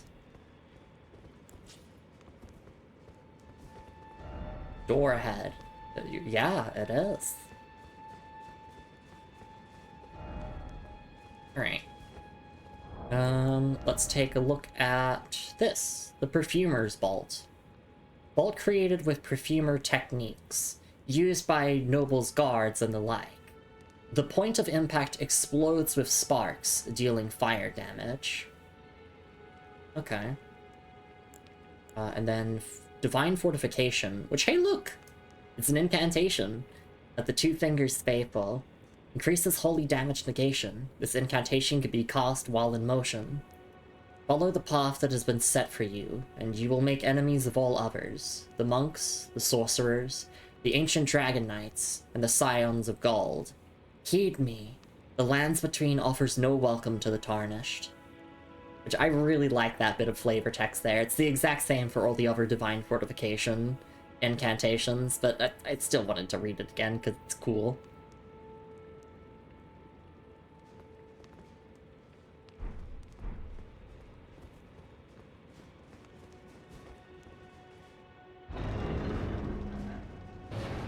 Oh, this wasn't even a dungeon. Why is it always holy? No trap ahead. Still no stealth. Let's see. Winged Scythe? Ooh! That's a holy scythe. Sacred Scythe resembling a pair of white wings deals holy damage. According to pagan belief, white-winged maidens are said to be death's gentle envoys. And the skill is Angel's Wings. Jump and imbue the wing blade of... Sorry. Jump up and imbue the wing blade of the armament with light, then deliver a slashing attack on the enemy. The white wings impede recovery actions using a Flask of Tears. This is cool. We have the stats for other than Faith, so 24, okay. So that might be a benchmark to aim for. I was just thinking of aiming for 15 Faith to start with. But yeah, this gives us an extra goal of something to work towards. I don't want to spread myself out too thin when it comes to weapon upgrades though, because the last thing I want to do is to grind upgrade materials on stream. That sounds boring as hell. Like, yes, I could do it off stream, but I don't feel like it. I think sticking to like a limited pool of weapons is as good, and just like knowing what I want to go for in advance, which I do actually. Alright.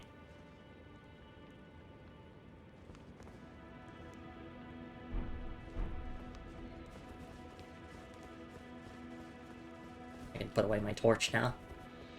It's so dark all the time. Yeah, buying the torch was a great investment early on. We can check out the Everjail. Evergale.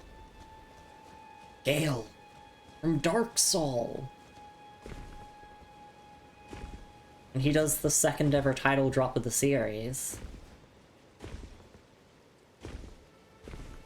Yes, because Koth did it first.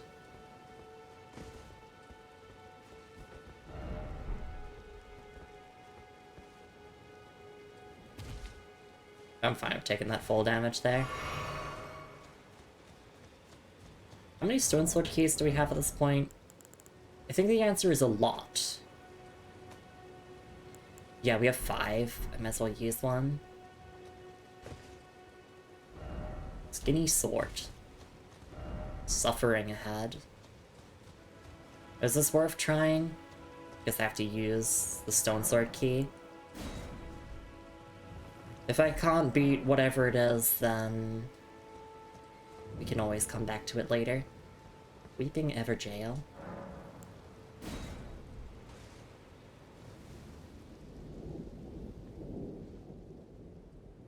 Okay, who are we fighting?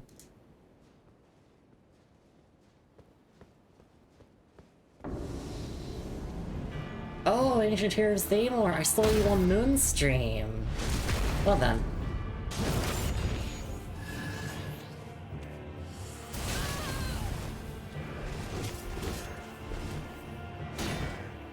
Come on.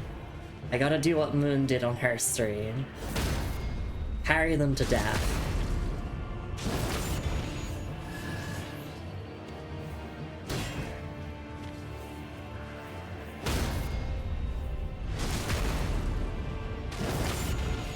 I think they do a phase change now. Yeah, I'm just gonna build up bleed while they do that.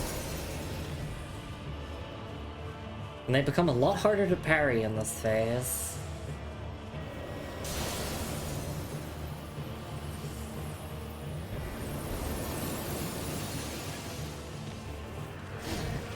Yeah, like especially with moves like that. Oh, no, Frostbite killed me. Oop. I don't think I'll go for parries in phase 2. I don't know if I can be bothered. Azura says, I didn't think Elden Ring would have some jank-ass platforming. Granted, I've seen some of the funny bugs people use to speedrun the game. Seeing if that speedrun connotations is funny. Hey Azura, hey Melissa, hope you're both doing alright. It's lovely to see you around. Look, I'm an aura farmer, but I also want to beat the boss, so I will aura farm, and then I will just kill them.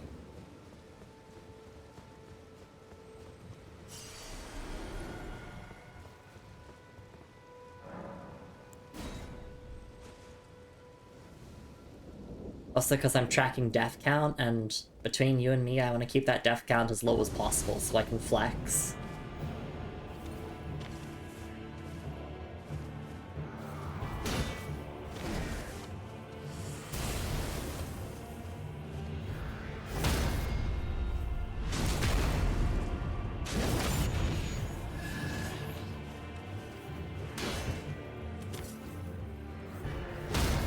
Yeah, I'm doing parries on phase 1, then phase 2 I'm just gonna fight, you know, the standard way, which is just, you know, dodge things and strike back during openings.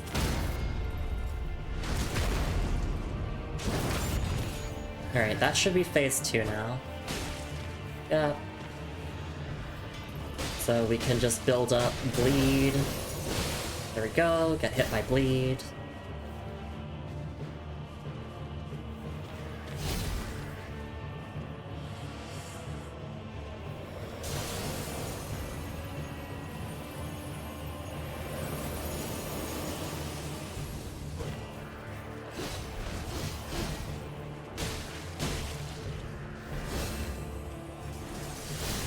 Oh, I nearly got the parry. It just completely whiffed.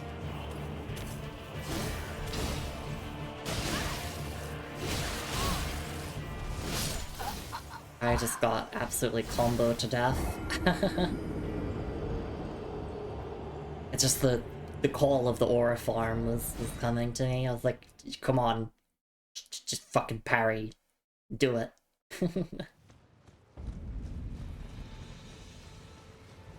Alright.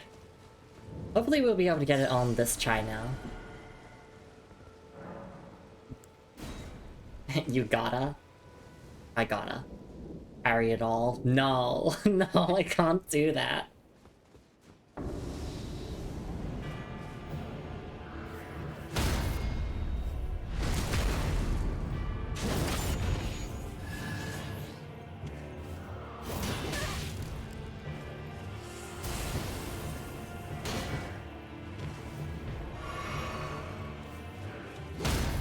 Be an aura farmer, not an aura farter. Look, I think aura farming phase 1 is fine. That is good enough for me.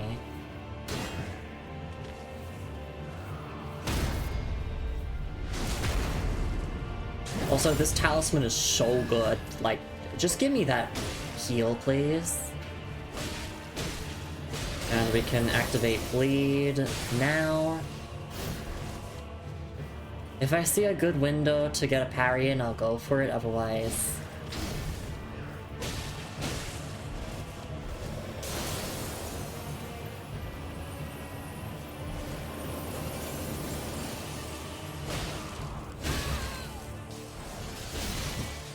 But like, that move there, I think is a good parry target.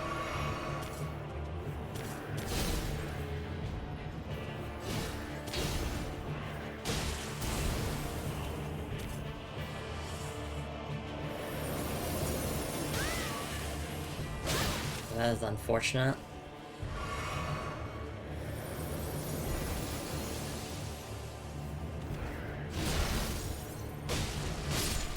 There we go.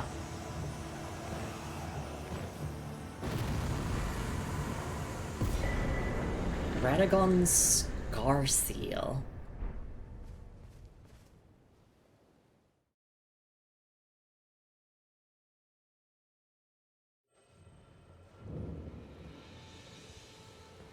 Alright, am I safe here? Can I inspect the loot without getting hit?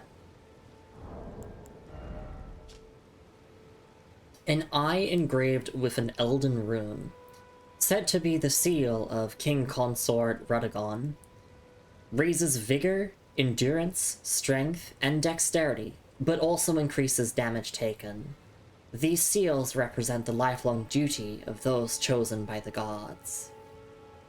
Okay. I mean, that seems like a pretty good talisman. I'm fine with throwing it on and like seeing how bad the damage increases. But also lore-wise, okay, that's interesting. Be the seal of King Consort Radagon. Those chosen by... So I guess this Radagon person was chosen by the gods for something and got this. Okay. But why do they need seals? That's interesting. Lots of lore questions that I'm sure I will find answers to as I continue on throughout my journey. Alright. So, let me equip this. Oh yeah, baby!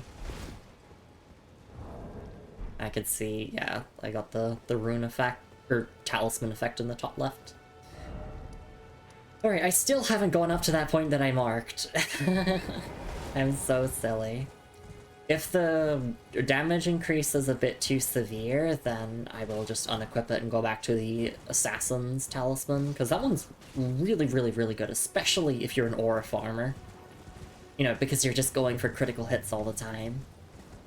And you just get that healing from it, which is really nice.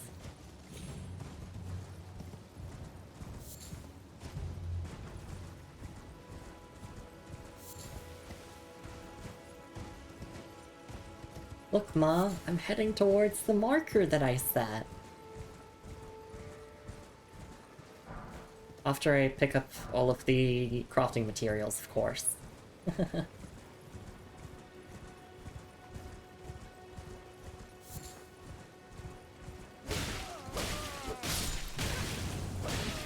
Sorry, nobles.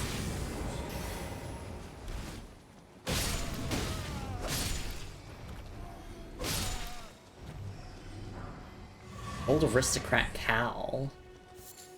Okay. You know, I'm really starting to think that perhaps this whole eternal life thing, because of grace, isn't exactly a good thing. You know, considering it's driving people mad. But don't tell the gods I said that, okay? Try weak foe. Church!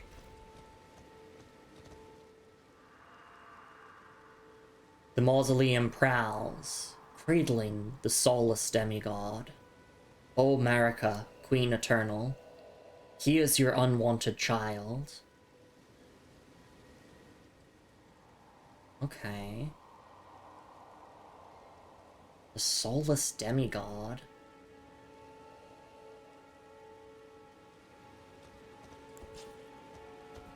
That's interesting lore. And I'm sure by going into this church we'll get some more Marika lore. Undead ahead. Yes, let's quickly dispatch them. Blood grease. Didn't expect sound. Rest well, Katsugo. Thank you so much for hanging out.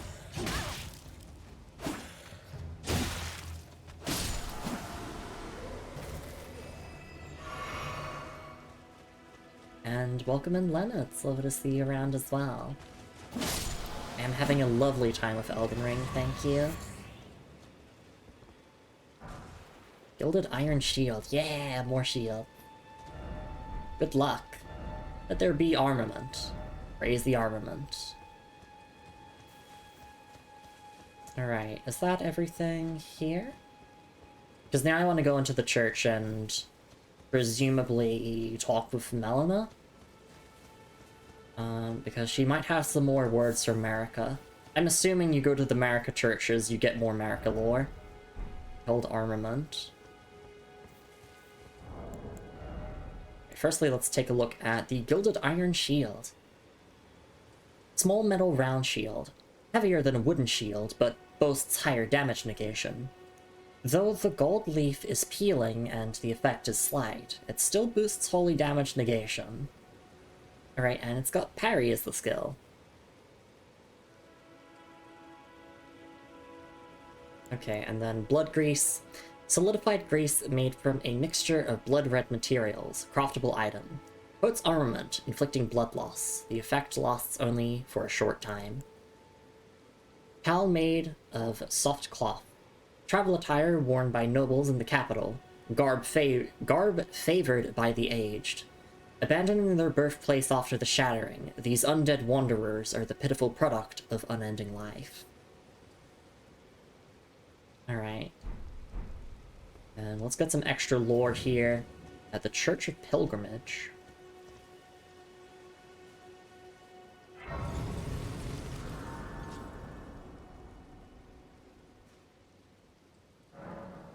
Yep, I knew there would be an option. Talk to Melina.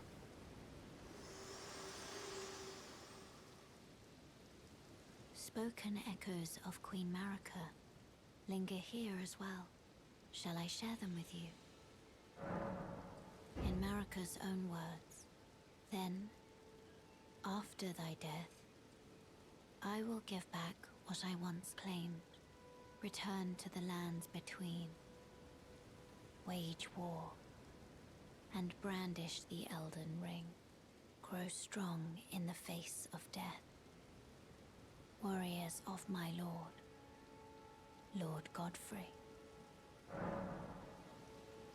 Okay, that was actually really interesting. In fact, I think that basically concludes what we heard at the first church. We heard a story, essentially, of Marika taking the grace away from a lord and his warriors and sending them off into the distance to fight and die. And then this continues that by saying, after you die, I'm going to give you back your grace, you're going to come back to the lands between, wage war, and brandish the Elden Ring. And specifically, that was Lord Godfrey, who we know is the first Elden Lord. Was he a Tarnished then? I guess he is, because if Lord Godfrey died and came back to life through grace, that would make him a Tarnished. Just like we are a Tarnished, and we are destined to become the new Elden Lord. Yeah, interesting stuff there. Also, since Melina's here with us, if we press level up, we get to hear her unique dialogue for leveling up that I really, really like. Very much reminds me of Demon Souls. Shall I turn your runes to strength? Let my hand rest upon you. For but a moment, share them with me. Your thoughts, your ambitions, the principles you would follow. Yeah, I really, really love that line. Yeah, we're just gonna put another point into Dex. We're getting Dex up to 20, then we're getting Faith to 15. And after that, who knows what I'll level. I guess I'll just, like, go back to the top and keep looping that.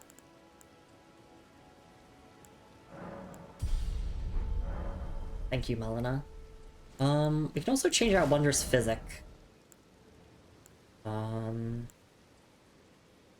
Strength. Actually, I mean, I kind of like what I have right now. Actually, no. Let me just make a pure healing one.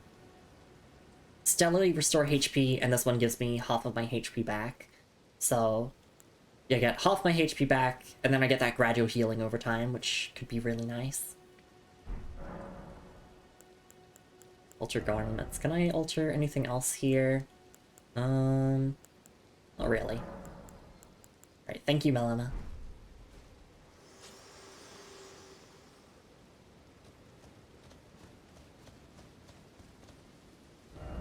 Night Rain. Yes, in Elden Ring Night Rain, you visit these churches in order to get more uses of your flask. And we just got a Sacred Tier, which allows us to strengthen how strong the heals are, or the FP restoration. We've already read this item description before, but just worth noting that, yes, during the Age of the Erd Tree, these tears were used to spread the faith, for theirs was once a certain blessing.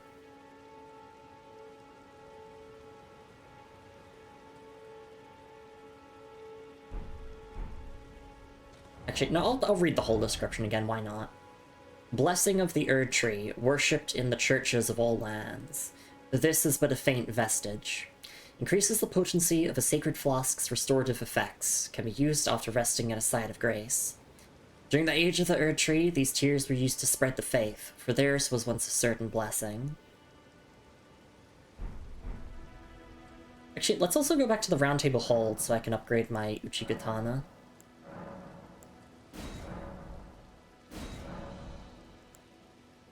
Here we go. But I'm still going over a ratio of 6-0. I do not need the Cerulean Flasks. Especially since we have Starlight Shards. If I really need to replenish my FP in a pinch, then I can use those. Alright, so to travel to the Round Table, we just have to go here. And potentially things might be different here. We'll see if anyone has new dialogue. But first and foremost, the blacksmith, which should be here. Well, where have you been hiding?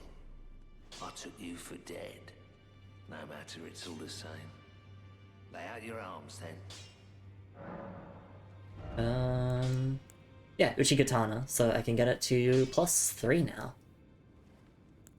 I can get my longsword to +5.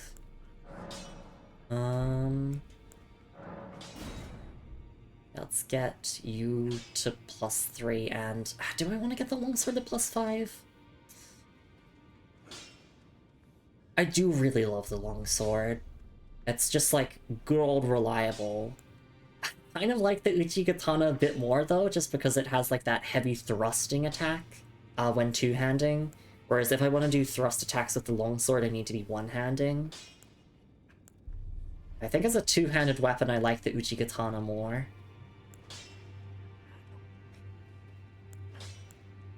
Yeah, I'm indecisive here. I know that I will get more upgrade materials, it's just like, what do I want right now? And I would say that right now... Yeah, let's go with the longsword.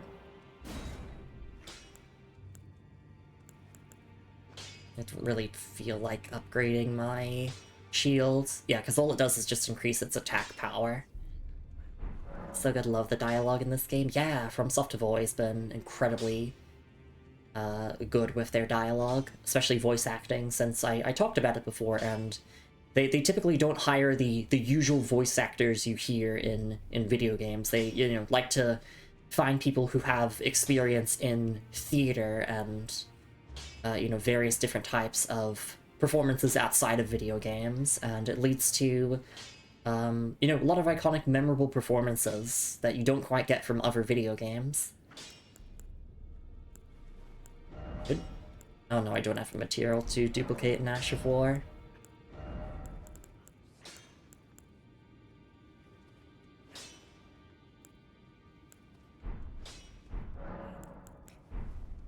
Back already. No matter. Lay out your arms. Also, I want to go and talk to Fia again. It was brought to my attention that she will only ever talk to you when she's holding you. So if you want to like get all of her dialogue and do her quest, you need to be held by her repeatedly. Which is fine, because now I know how to get rid of the HP debuff she provides you. So yeah, while I'm here, I guess I might as well go and talk to her a whole bunch. Hey, Fia. I want to get all your dialogues, though. I am pleased to see you again. Would you like me to hold you once more? Now, come closer.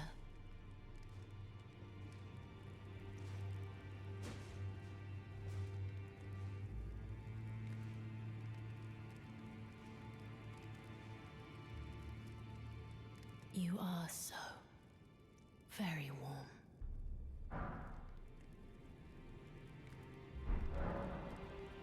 There we go. Now we can talk in secret. I was known as a deathbed companion, where I come from, after I received the warmth and lively vigor from a number of champions I lay with the remains of an exalted noble. To grant him another chance at life, to do so is the purpose of my being. But before I could bear the noble into new life, I was awakened by the guidance of grace and chased from my birthplace. Pray, be kind.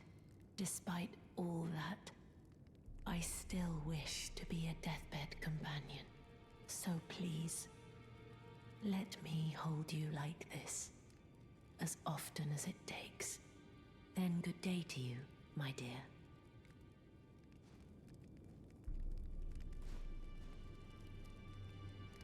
Really good animation work here. Yeah, so like that was actually worth going and getting the dialogue for. I guess I'll have her hold me one more time, see if there's some extra dialogue. I am pleased. Would you like the blessing is still a flame in your breast, dear? Would you like to be held, regardless? Yes. Now, come closer.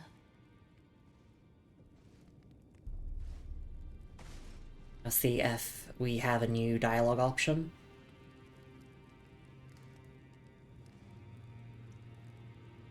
You are so. Then good day to you, my... Okay.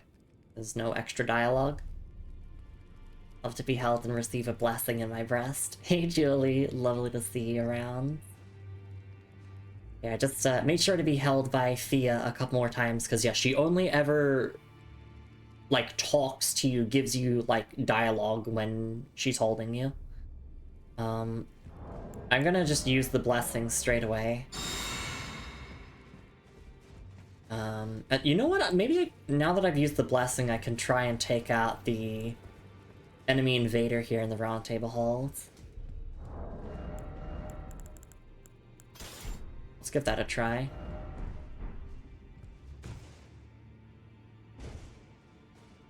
Oh, I think the effect already expired. Yeah, that is really brief. That effect is not super worth it, it seems. Robber, you just want to be held by her instead of getting the effect. Oh, they do emotes. Yeah, this is not a real player, this is just an NPC invader.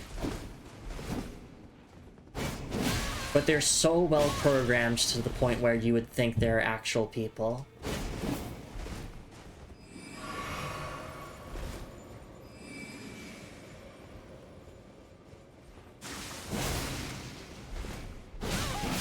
Oh, yeah, frostbite got me.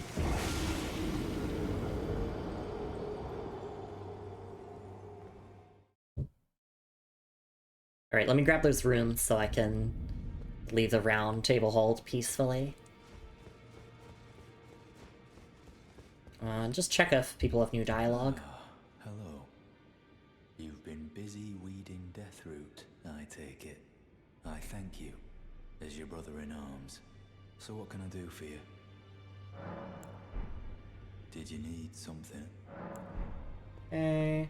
Be sure to tell me if she's a servant. She's been my companion. I've lost count of the number, honestly. Yeah, they seem to all have the same dialogue. Ah, you appear to be doing well. Very good. Well then, would you like to learn an incantation? May the Golden Order shine through you. Okay, about the old guy here, do you have new dialogue? We've spoken long enough. Okay, nope. Yeah, let's go get those runes back.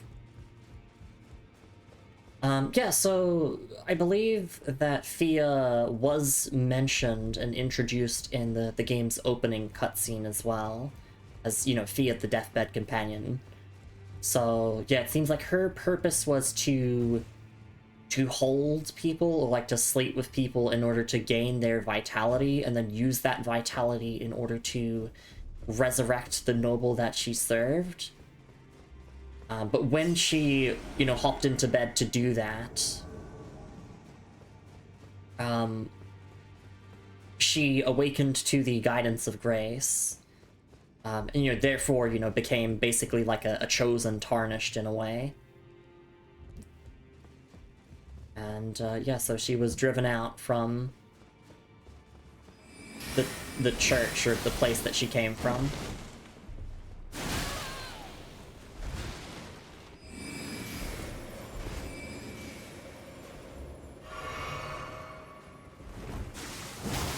I guess, like, and it's also been framed this way now that I think about it, but being able to see the guidance of grace is something that seems to be dictated by the two fingers, god or goddess. Wait. I'm so close, wait. Come on. Yeah, I got him. I didn't even plan to fight them until I realized I couldn't leave. Invader vanquished. The Taunter's Tongue. I did it. There be frost. Don't give up, mage ahead. So I wonder if there's just like multiple invaders you can fight here for fun. Don't you dare. Likely turn back. Raise the message and then try door. The joke is that you can't open the door.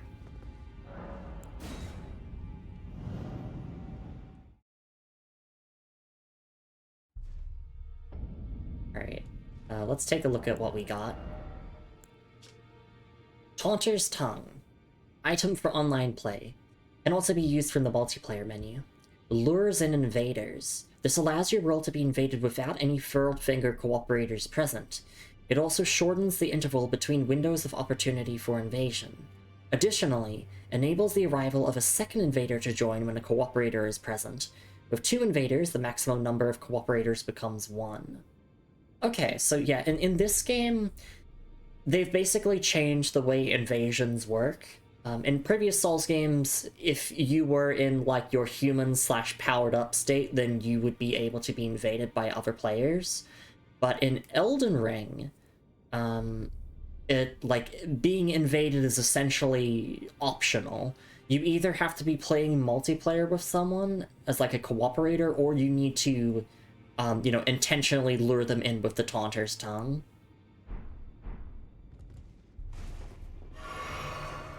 Which is nice, because I don't love being invaded. I like to play my first playthrough of these games online, because you get to see the player messages. Ah, you will then. And the player messages can actually be really helpful. Order shine through you. Yes, may the golden order shine through me. But yeah, the player messages can be incredibly handy.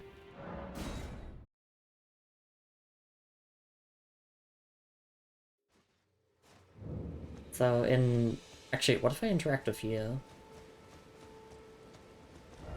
Night, rain. Yeah, okay, but... Is this one of Marika's children? I'm presuming so. Because that is not Marika. Is that the soulless demigod, one of her children that we heard about from this NPC? The mausoleum prowls, cradling the soulless demigod.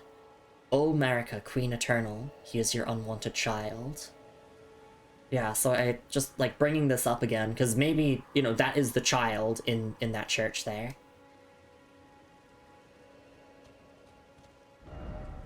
There's a lot I don't know. That's kind of the beauty of playing the Souls games with the distinct purpose of trying to uncover lore, is that you get to piece things together as you go, rather than just having the answers told to you straight away.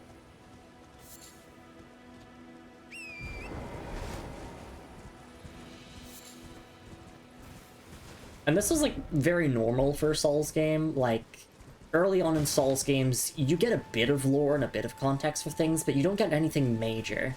It's only really until you start progressing to the mid-game and end-game where, you start encountering a lot of, lore-important bosses. And thus, get to really uncover what is going on.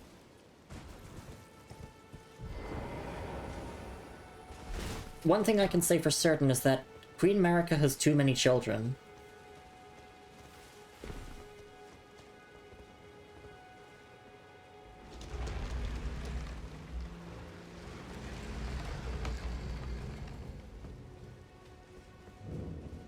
or catacombs.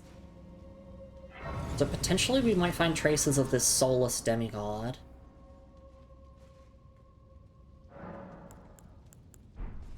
I hope so. Oh, it needs a stone sword key.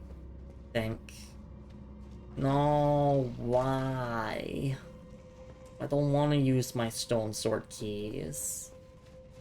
I'm guessing you just can't progress without one. Blocked by some contraption.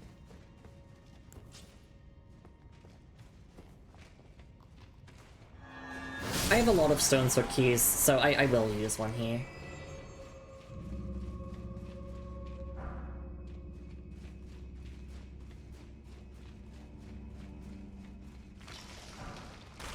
Oh no! Human bones that move on their own! Ooh, a Grossmesser.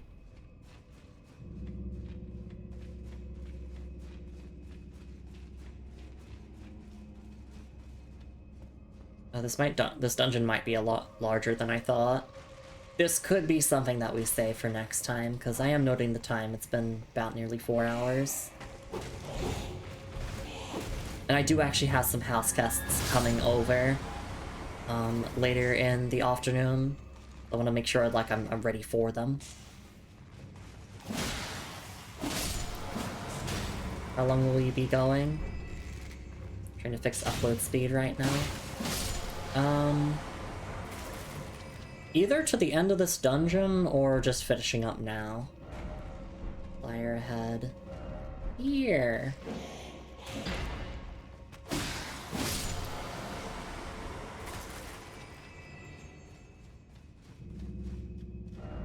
Raise the message, and then behold, something incredible. It's nothing. Oh, unless they mean the death root here.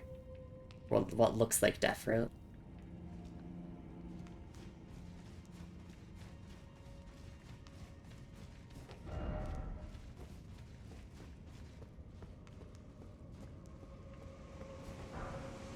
It might be a bit easier to just finish this dungeon anyway, because then, you know, when we next come to the game, I won't have to worry about clearing it out.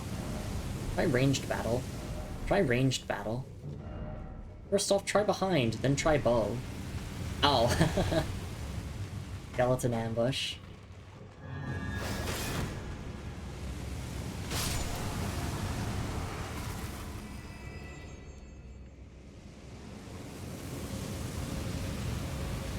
Is that an enemy or a contraption? It's a contraption that's shooting that. Okay. Go, go, go, go, go, go, go, go, go, go, go, go, go, go, go. I really like these dungeons.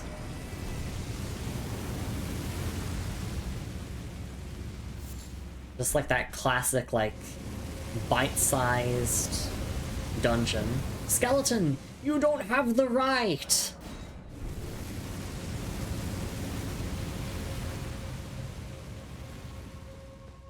Right, I'm out. Ooh, that was close. First off, attacking. Oh, I see. Does that then... Oh, I'm so smart. I'm a genius. Ow!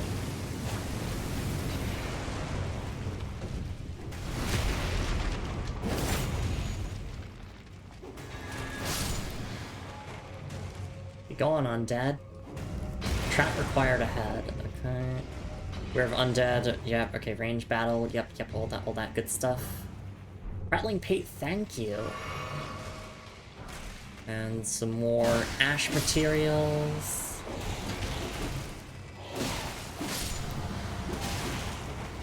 So this is why I like playing a paladin. Because as soon as undead show up, I whip out my holy Uchigatana and I get to kick some butt.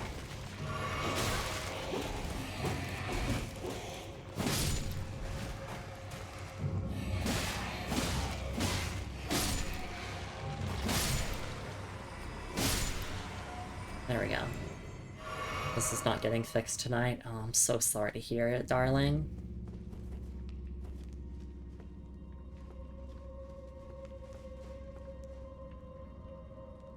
Interesting body there.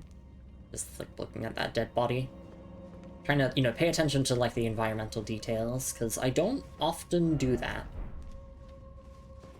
I mean, I try to, but a lot of the time I just refer to what is written in the game for lore, as opposed to just like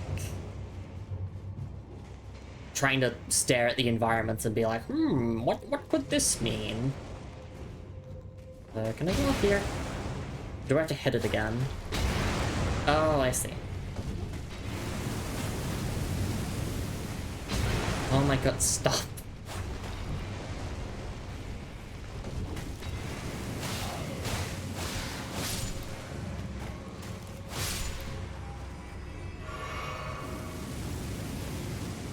Alright. Happy that we got the prattling pate, thank you. Be wary of enemy. Oh, wait. Damn it. If I was out of combat, then I could craft some holy pots.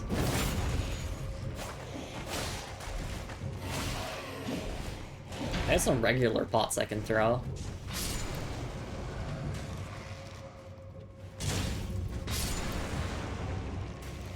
It's just the reason why the holy pots are nice is because then I don't have to hit them again when they're down. Firehead.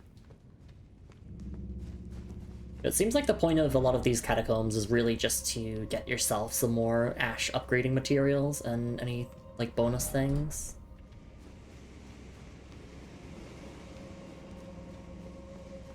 Also, it's like the perfect area for me to, you know, like, use holy stuff.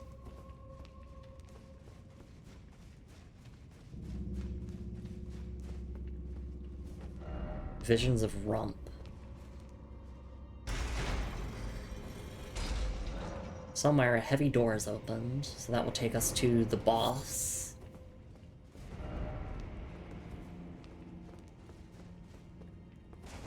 Yeah, these dungeons have like a simple repetitive structure.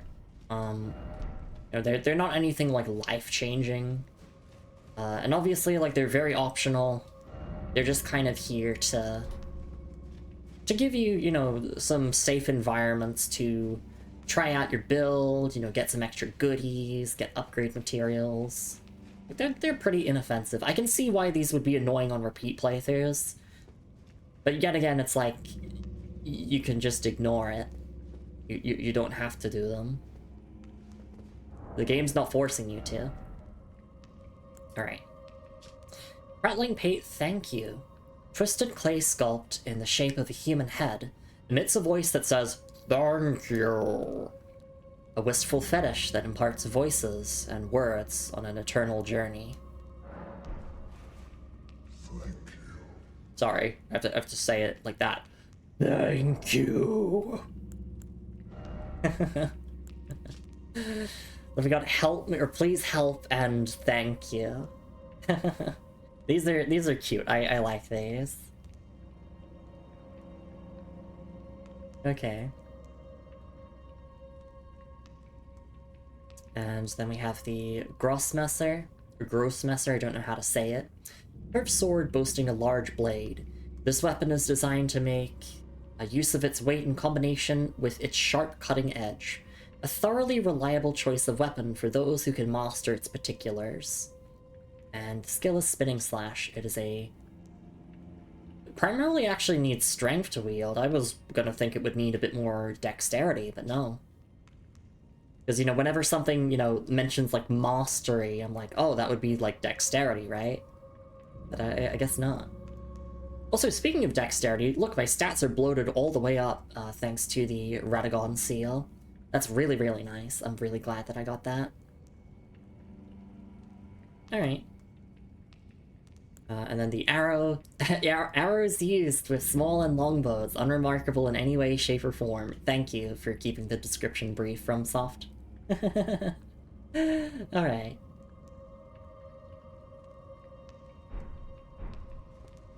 Let's take on the boss here. Oh, actually, do I have flasks? I have 2 of them. Yeah, we'll just give it a try. Cemetery Shade. Oh, I don't like you. I don't like you very much.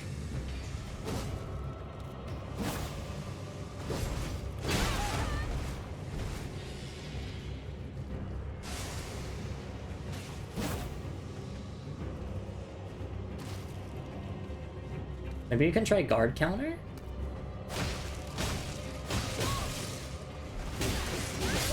Oh, blood loss.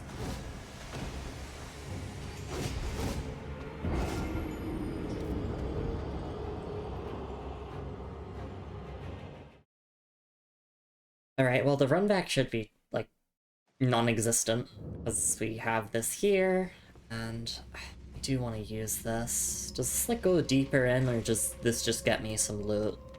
I think it just gets me some extra loot, so we'll do that on the way out.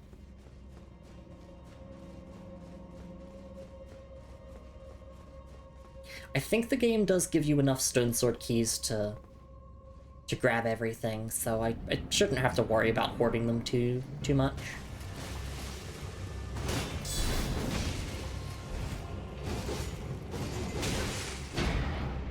Okay, more Saul's advice of Lumi. You're fighting an enemy that just won't stop swinging. Just back the hell off. You're not gonna iframe through all of those attacks. Especially with how fast this thing is.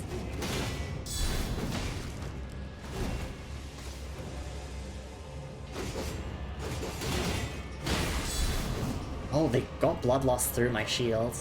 Right, because this shield doesn't fully block physical damage, it just blocks it partially. Or actually, I think it's just because status effects go through shields. Oh no, oh no. I'm mashing, get out, get out, get out, get out. Oh god. That is horrific. I mean, this enemy in general is horrific. They scare me.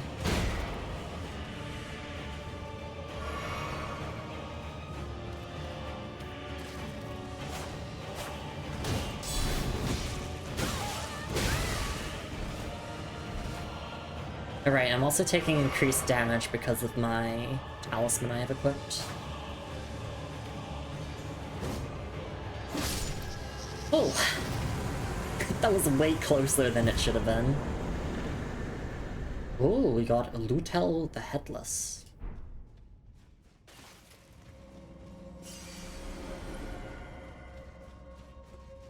Okay, is there any loot to pick up here before we go? Yep, root resin. Well done, thank you.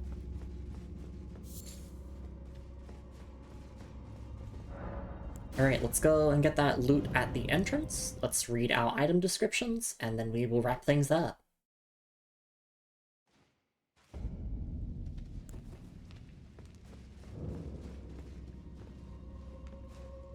Also, maybe I can sneak in a level?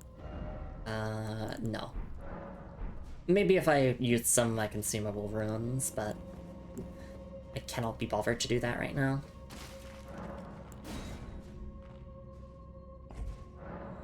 Turns out key was lost with use. So what is in here that was worth a limited item? The Nomadic Warriors Cookbook 9. Okay. We'll have to see what recipes that gives us access to. Alright, let's take a look at our haul. What did we get? Okay, a record of crafting techniques left by roaming nomad warriors. Contains knowledge for surviving in the face of utter scarcity. Acquire the knowledge to craft the following. Rancor Pot. Okay. And Lutel the Headless. Legendary Ashen Remains. Used to summon the spirit of Lutel the Headless. Spirit of a headless knight who leads the mausoleum soldiers. Wields a lance enrobed in death and hurls spectral lances at foes. Lutel sacrificed her life so that in death she could continue to protect a soulless demigod until their revival, earning her the hero's honor. of Erdtree Burial. Okay, well, now my brain is exploding. I'm like, what? Huh? What? Huh? Okay. Continue to protect a soulless demigod until they revive. Is there like a big plot going on? Someone trying to revive a soulless demigod? Are they talking about Godwyn? Are they talking about Godwyn? The demigod that was assassinated? I don't know. Who knows? I cannot wait until I find out who that soulless demigod is, because everything will just click into place. I'll be like, oh, that makes sense. That makes sense. Okay. Also, Hot Lady Knight. Like, that's awesome. I gotta equip this one. And I'll probably use it in some fights if I find it handy. Because literally Hot Lady Knight Spirit. That's awesome. Earning her the Hero's Honor of Erdtree Burial. But you have FP to use it first? That's true. Legendary summons cost too much for my characters. Oh, I'm probably not going to be able to use it then. Yep, I don't have enough. It needs 104 FP, so sadly I can't use it. I don't even have enough FP to use Banished Knight and Engval, so... That's actually good that you made me check that, because... What can I even use then? Demi-Heathen Ashes? No, I'm gonna have the skeletons, because they're funny. I don't have enough FP for them? Oh wait, no, it has to be in a spot where the game lets you use them. Right. It has to be in a spot where the game lets you use them. But I use it here, even though I cleared out the arena already? No, I can't.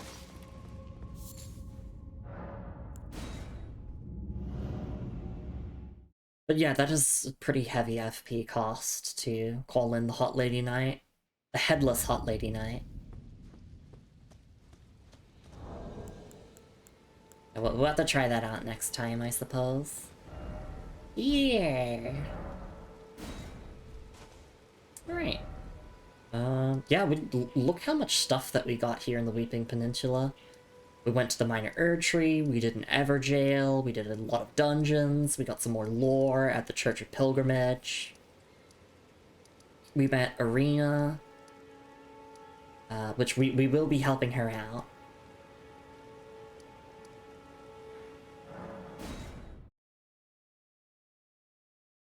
But that will have to wait till next time. I don't want to... No, I want to keep playing, but... That's just how it goes. Oh, actually, I want to double check an item description. Just this one here. Resins secreted from the roots of the Great Tree can also be found near trees on the surface, material used for crafting items. The roots of the Great Tree were once linked to those of the Erdtree, or so they say, and it is for this reason catacombs are built around the Great Tree roots.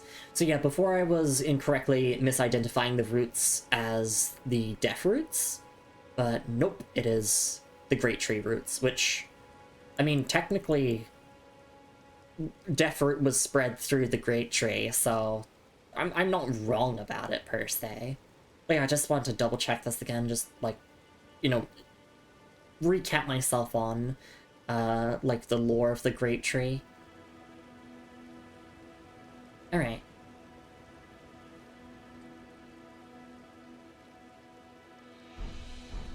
So let's wrap up here. Return to desktop. There we go, just instantly get the game closed. And let's wrap up stream now. Once the game properly closes, because right now it's just a black screen. I can see that it is just a black screen. Come on. Come on, black screen. Come on. Come on. Okay, there we go, it actually closed. Alright. Thank you so much, everyone, for coming by to stream. Hope you all had a wonderful time with some more Elden Ring. We'll be back with more of it next week, but that's all the Elden Ring I got for you this week. We will continue to explore the Weeping Peninsula, and once we're all done with the Weeping Peninsula, then we will head on off to Stormvale Castle, which I'm very excited for, because, I mean, Hot Lady Night, the castles are awesome. Castle Siege, it's gonna be really, really exciting. So, here are the socials, and here is the Discord server if you want to check those all out, see what I'm up to off stream. And my stream schedule is also posted on my Blue Sky and Discord every single week. Speaking of which, let me just quickly talk about what we're doing tomorrow. At the same time this stream started, we're going to be playing some more Monster Hunter Rise, and we're going to be finishing basically the rest of the village stuff that I have to do before I can skip to High Rank Hub and start playing with my partner Moon. And it's going to be a collaborative series as we go through the High Rank Hub of the base game, and depending on, you know, if we want to immediately go into Sunbreak or not, then doing the Sunbreak story. But yeah, thank you so much for being here. Ocean says, always enjoy the Lumi games. We especially enjoy Souls games, so you get the Lumi item description ASMR. And I'm sure a lot of people might find it satisfying to see me try and piece together the lore and story. But yeah, thank you so much for being here. Yes, castles soon. Not yet, though. Not yet. Soon. Soon trademark. Alright, oh my god, my chat window has been really annoying today. I'm trying to scroll through the chat, because I want to thank all the people who came by to stream. Okay, there we go. Now I can actually start scrolling through the chat window. Alright, I'm gonna miss a couple of names, but I'll do my best. Thank you so much for being here, Moon. Thanks for being here, Alex Speedling and Katsuyo. Thank you so much for being here. V, thank you so much for being here. Zero.exe, thanks for being here. Charmu, thanks for being here, Soroka, and thank you so much for the raid. Thanks for being here, Ocean and Corey. Thank you so much for being here. Gotta keep scrolling. So many names to thank. Thanks for being here, whomever this guy. Thank you so much for being here. Keep scrolling, Lumi. You'll get all the names. Thanks for being here, Melissa. Thanks for being here, Lena and RPG Julie. But obviously, whether you were here for a minute, an hour, the whole stream, you're just lurking or watching the VOD. Hope you had a lovely time. Yeah, so let's go and find a raid target now. And then I gotta go get myself ready for the house guests that I have coming over in a couple of hours. So let's see, who is live at the moment? A lot of people are, but we're gonna raid into Markachin, who right now is playing through Metroid Dread, and is currently on a break at the moment, so we'll you know, raid into the break, or when Marky comes back from the break. But yeah, Marky is a very, very lovely friend of the channel. Is going to be doing a first-time playthrough of Dark Souls 2 Scholar of the First Sin very, very soon, a full 100% completion playthrough of the game, which those of you who have played Dark Souls 2 do know that that does require 2 playthroughs, since, you know, you need to get both endings. And I think it needs New Game Plus, but you can use the bonfire aesthetics to, like, skip New Game cycles, so it'll be exciting to watch him play that. And of course, he has his 6th anniversary stream of being on Twitch on September 12, which is very, very exciting. So yes, please go check out Marky. Marky is absolutely fantastic. Alright, there we go. Raid is up and going. Please have a lovely morning, afternoon, evening, wherever you are in the world, everyone. Make sure to stretch and hydrate plenty, as I did throughout the stream. Take your meds in case you've forgotten. And the moral of this stream is, firstly, if you're a mother, don't abandon your children. That's a pretty bad idea. And secondly, I don't know what else. I guess killing skeletons is awesome. Something like that, something along those lines. Alright, I will see you all tomorrow for Monster Hunter Rise, but until then, let's go raid into Marky. It's raid time, baby. Oh yeah! I'll see you all tomorrow. Take care. Bye bye!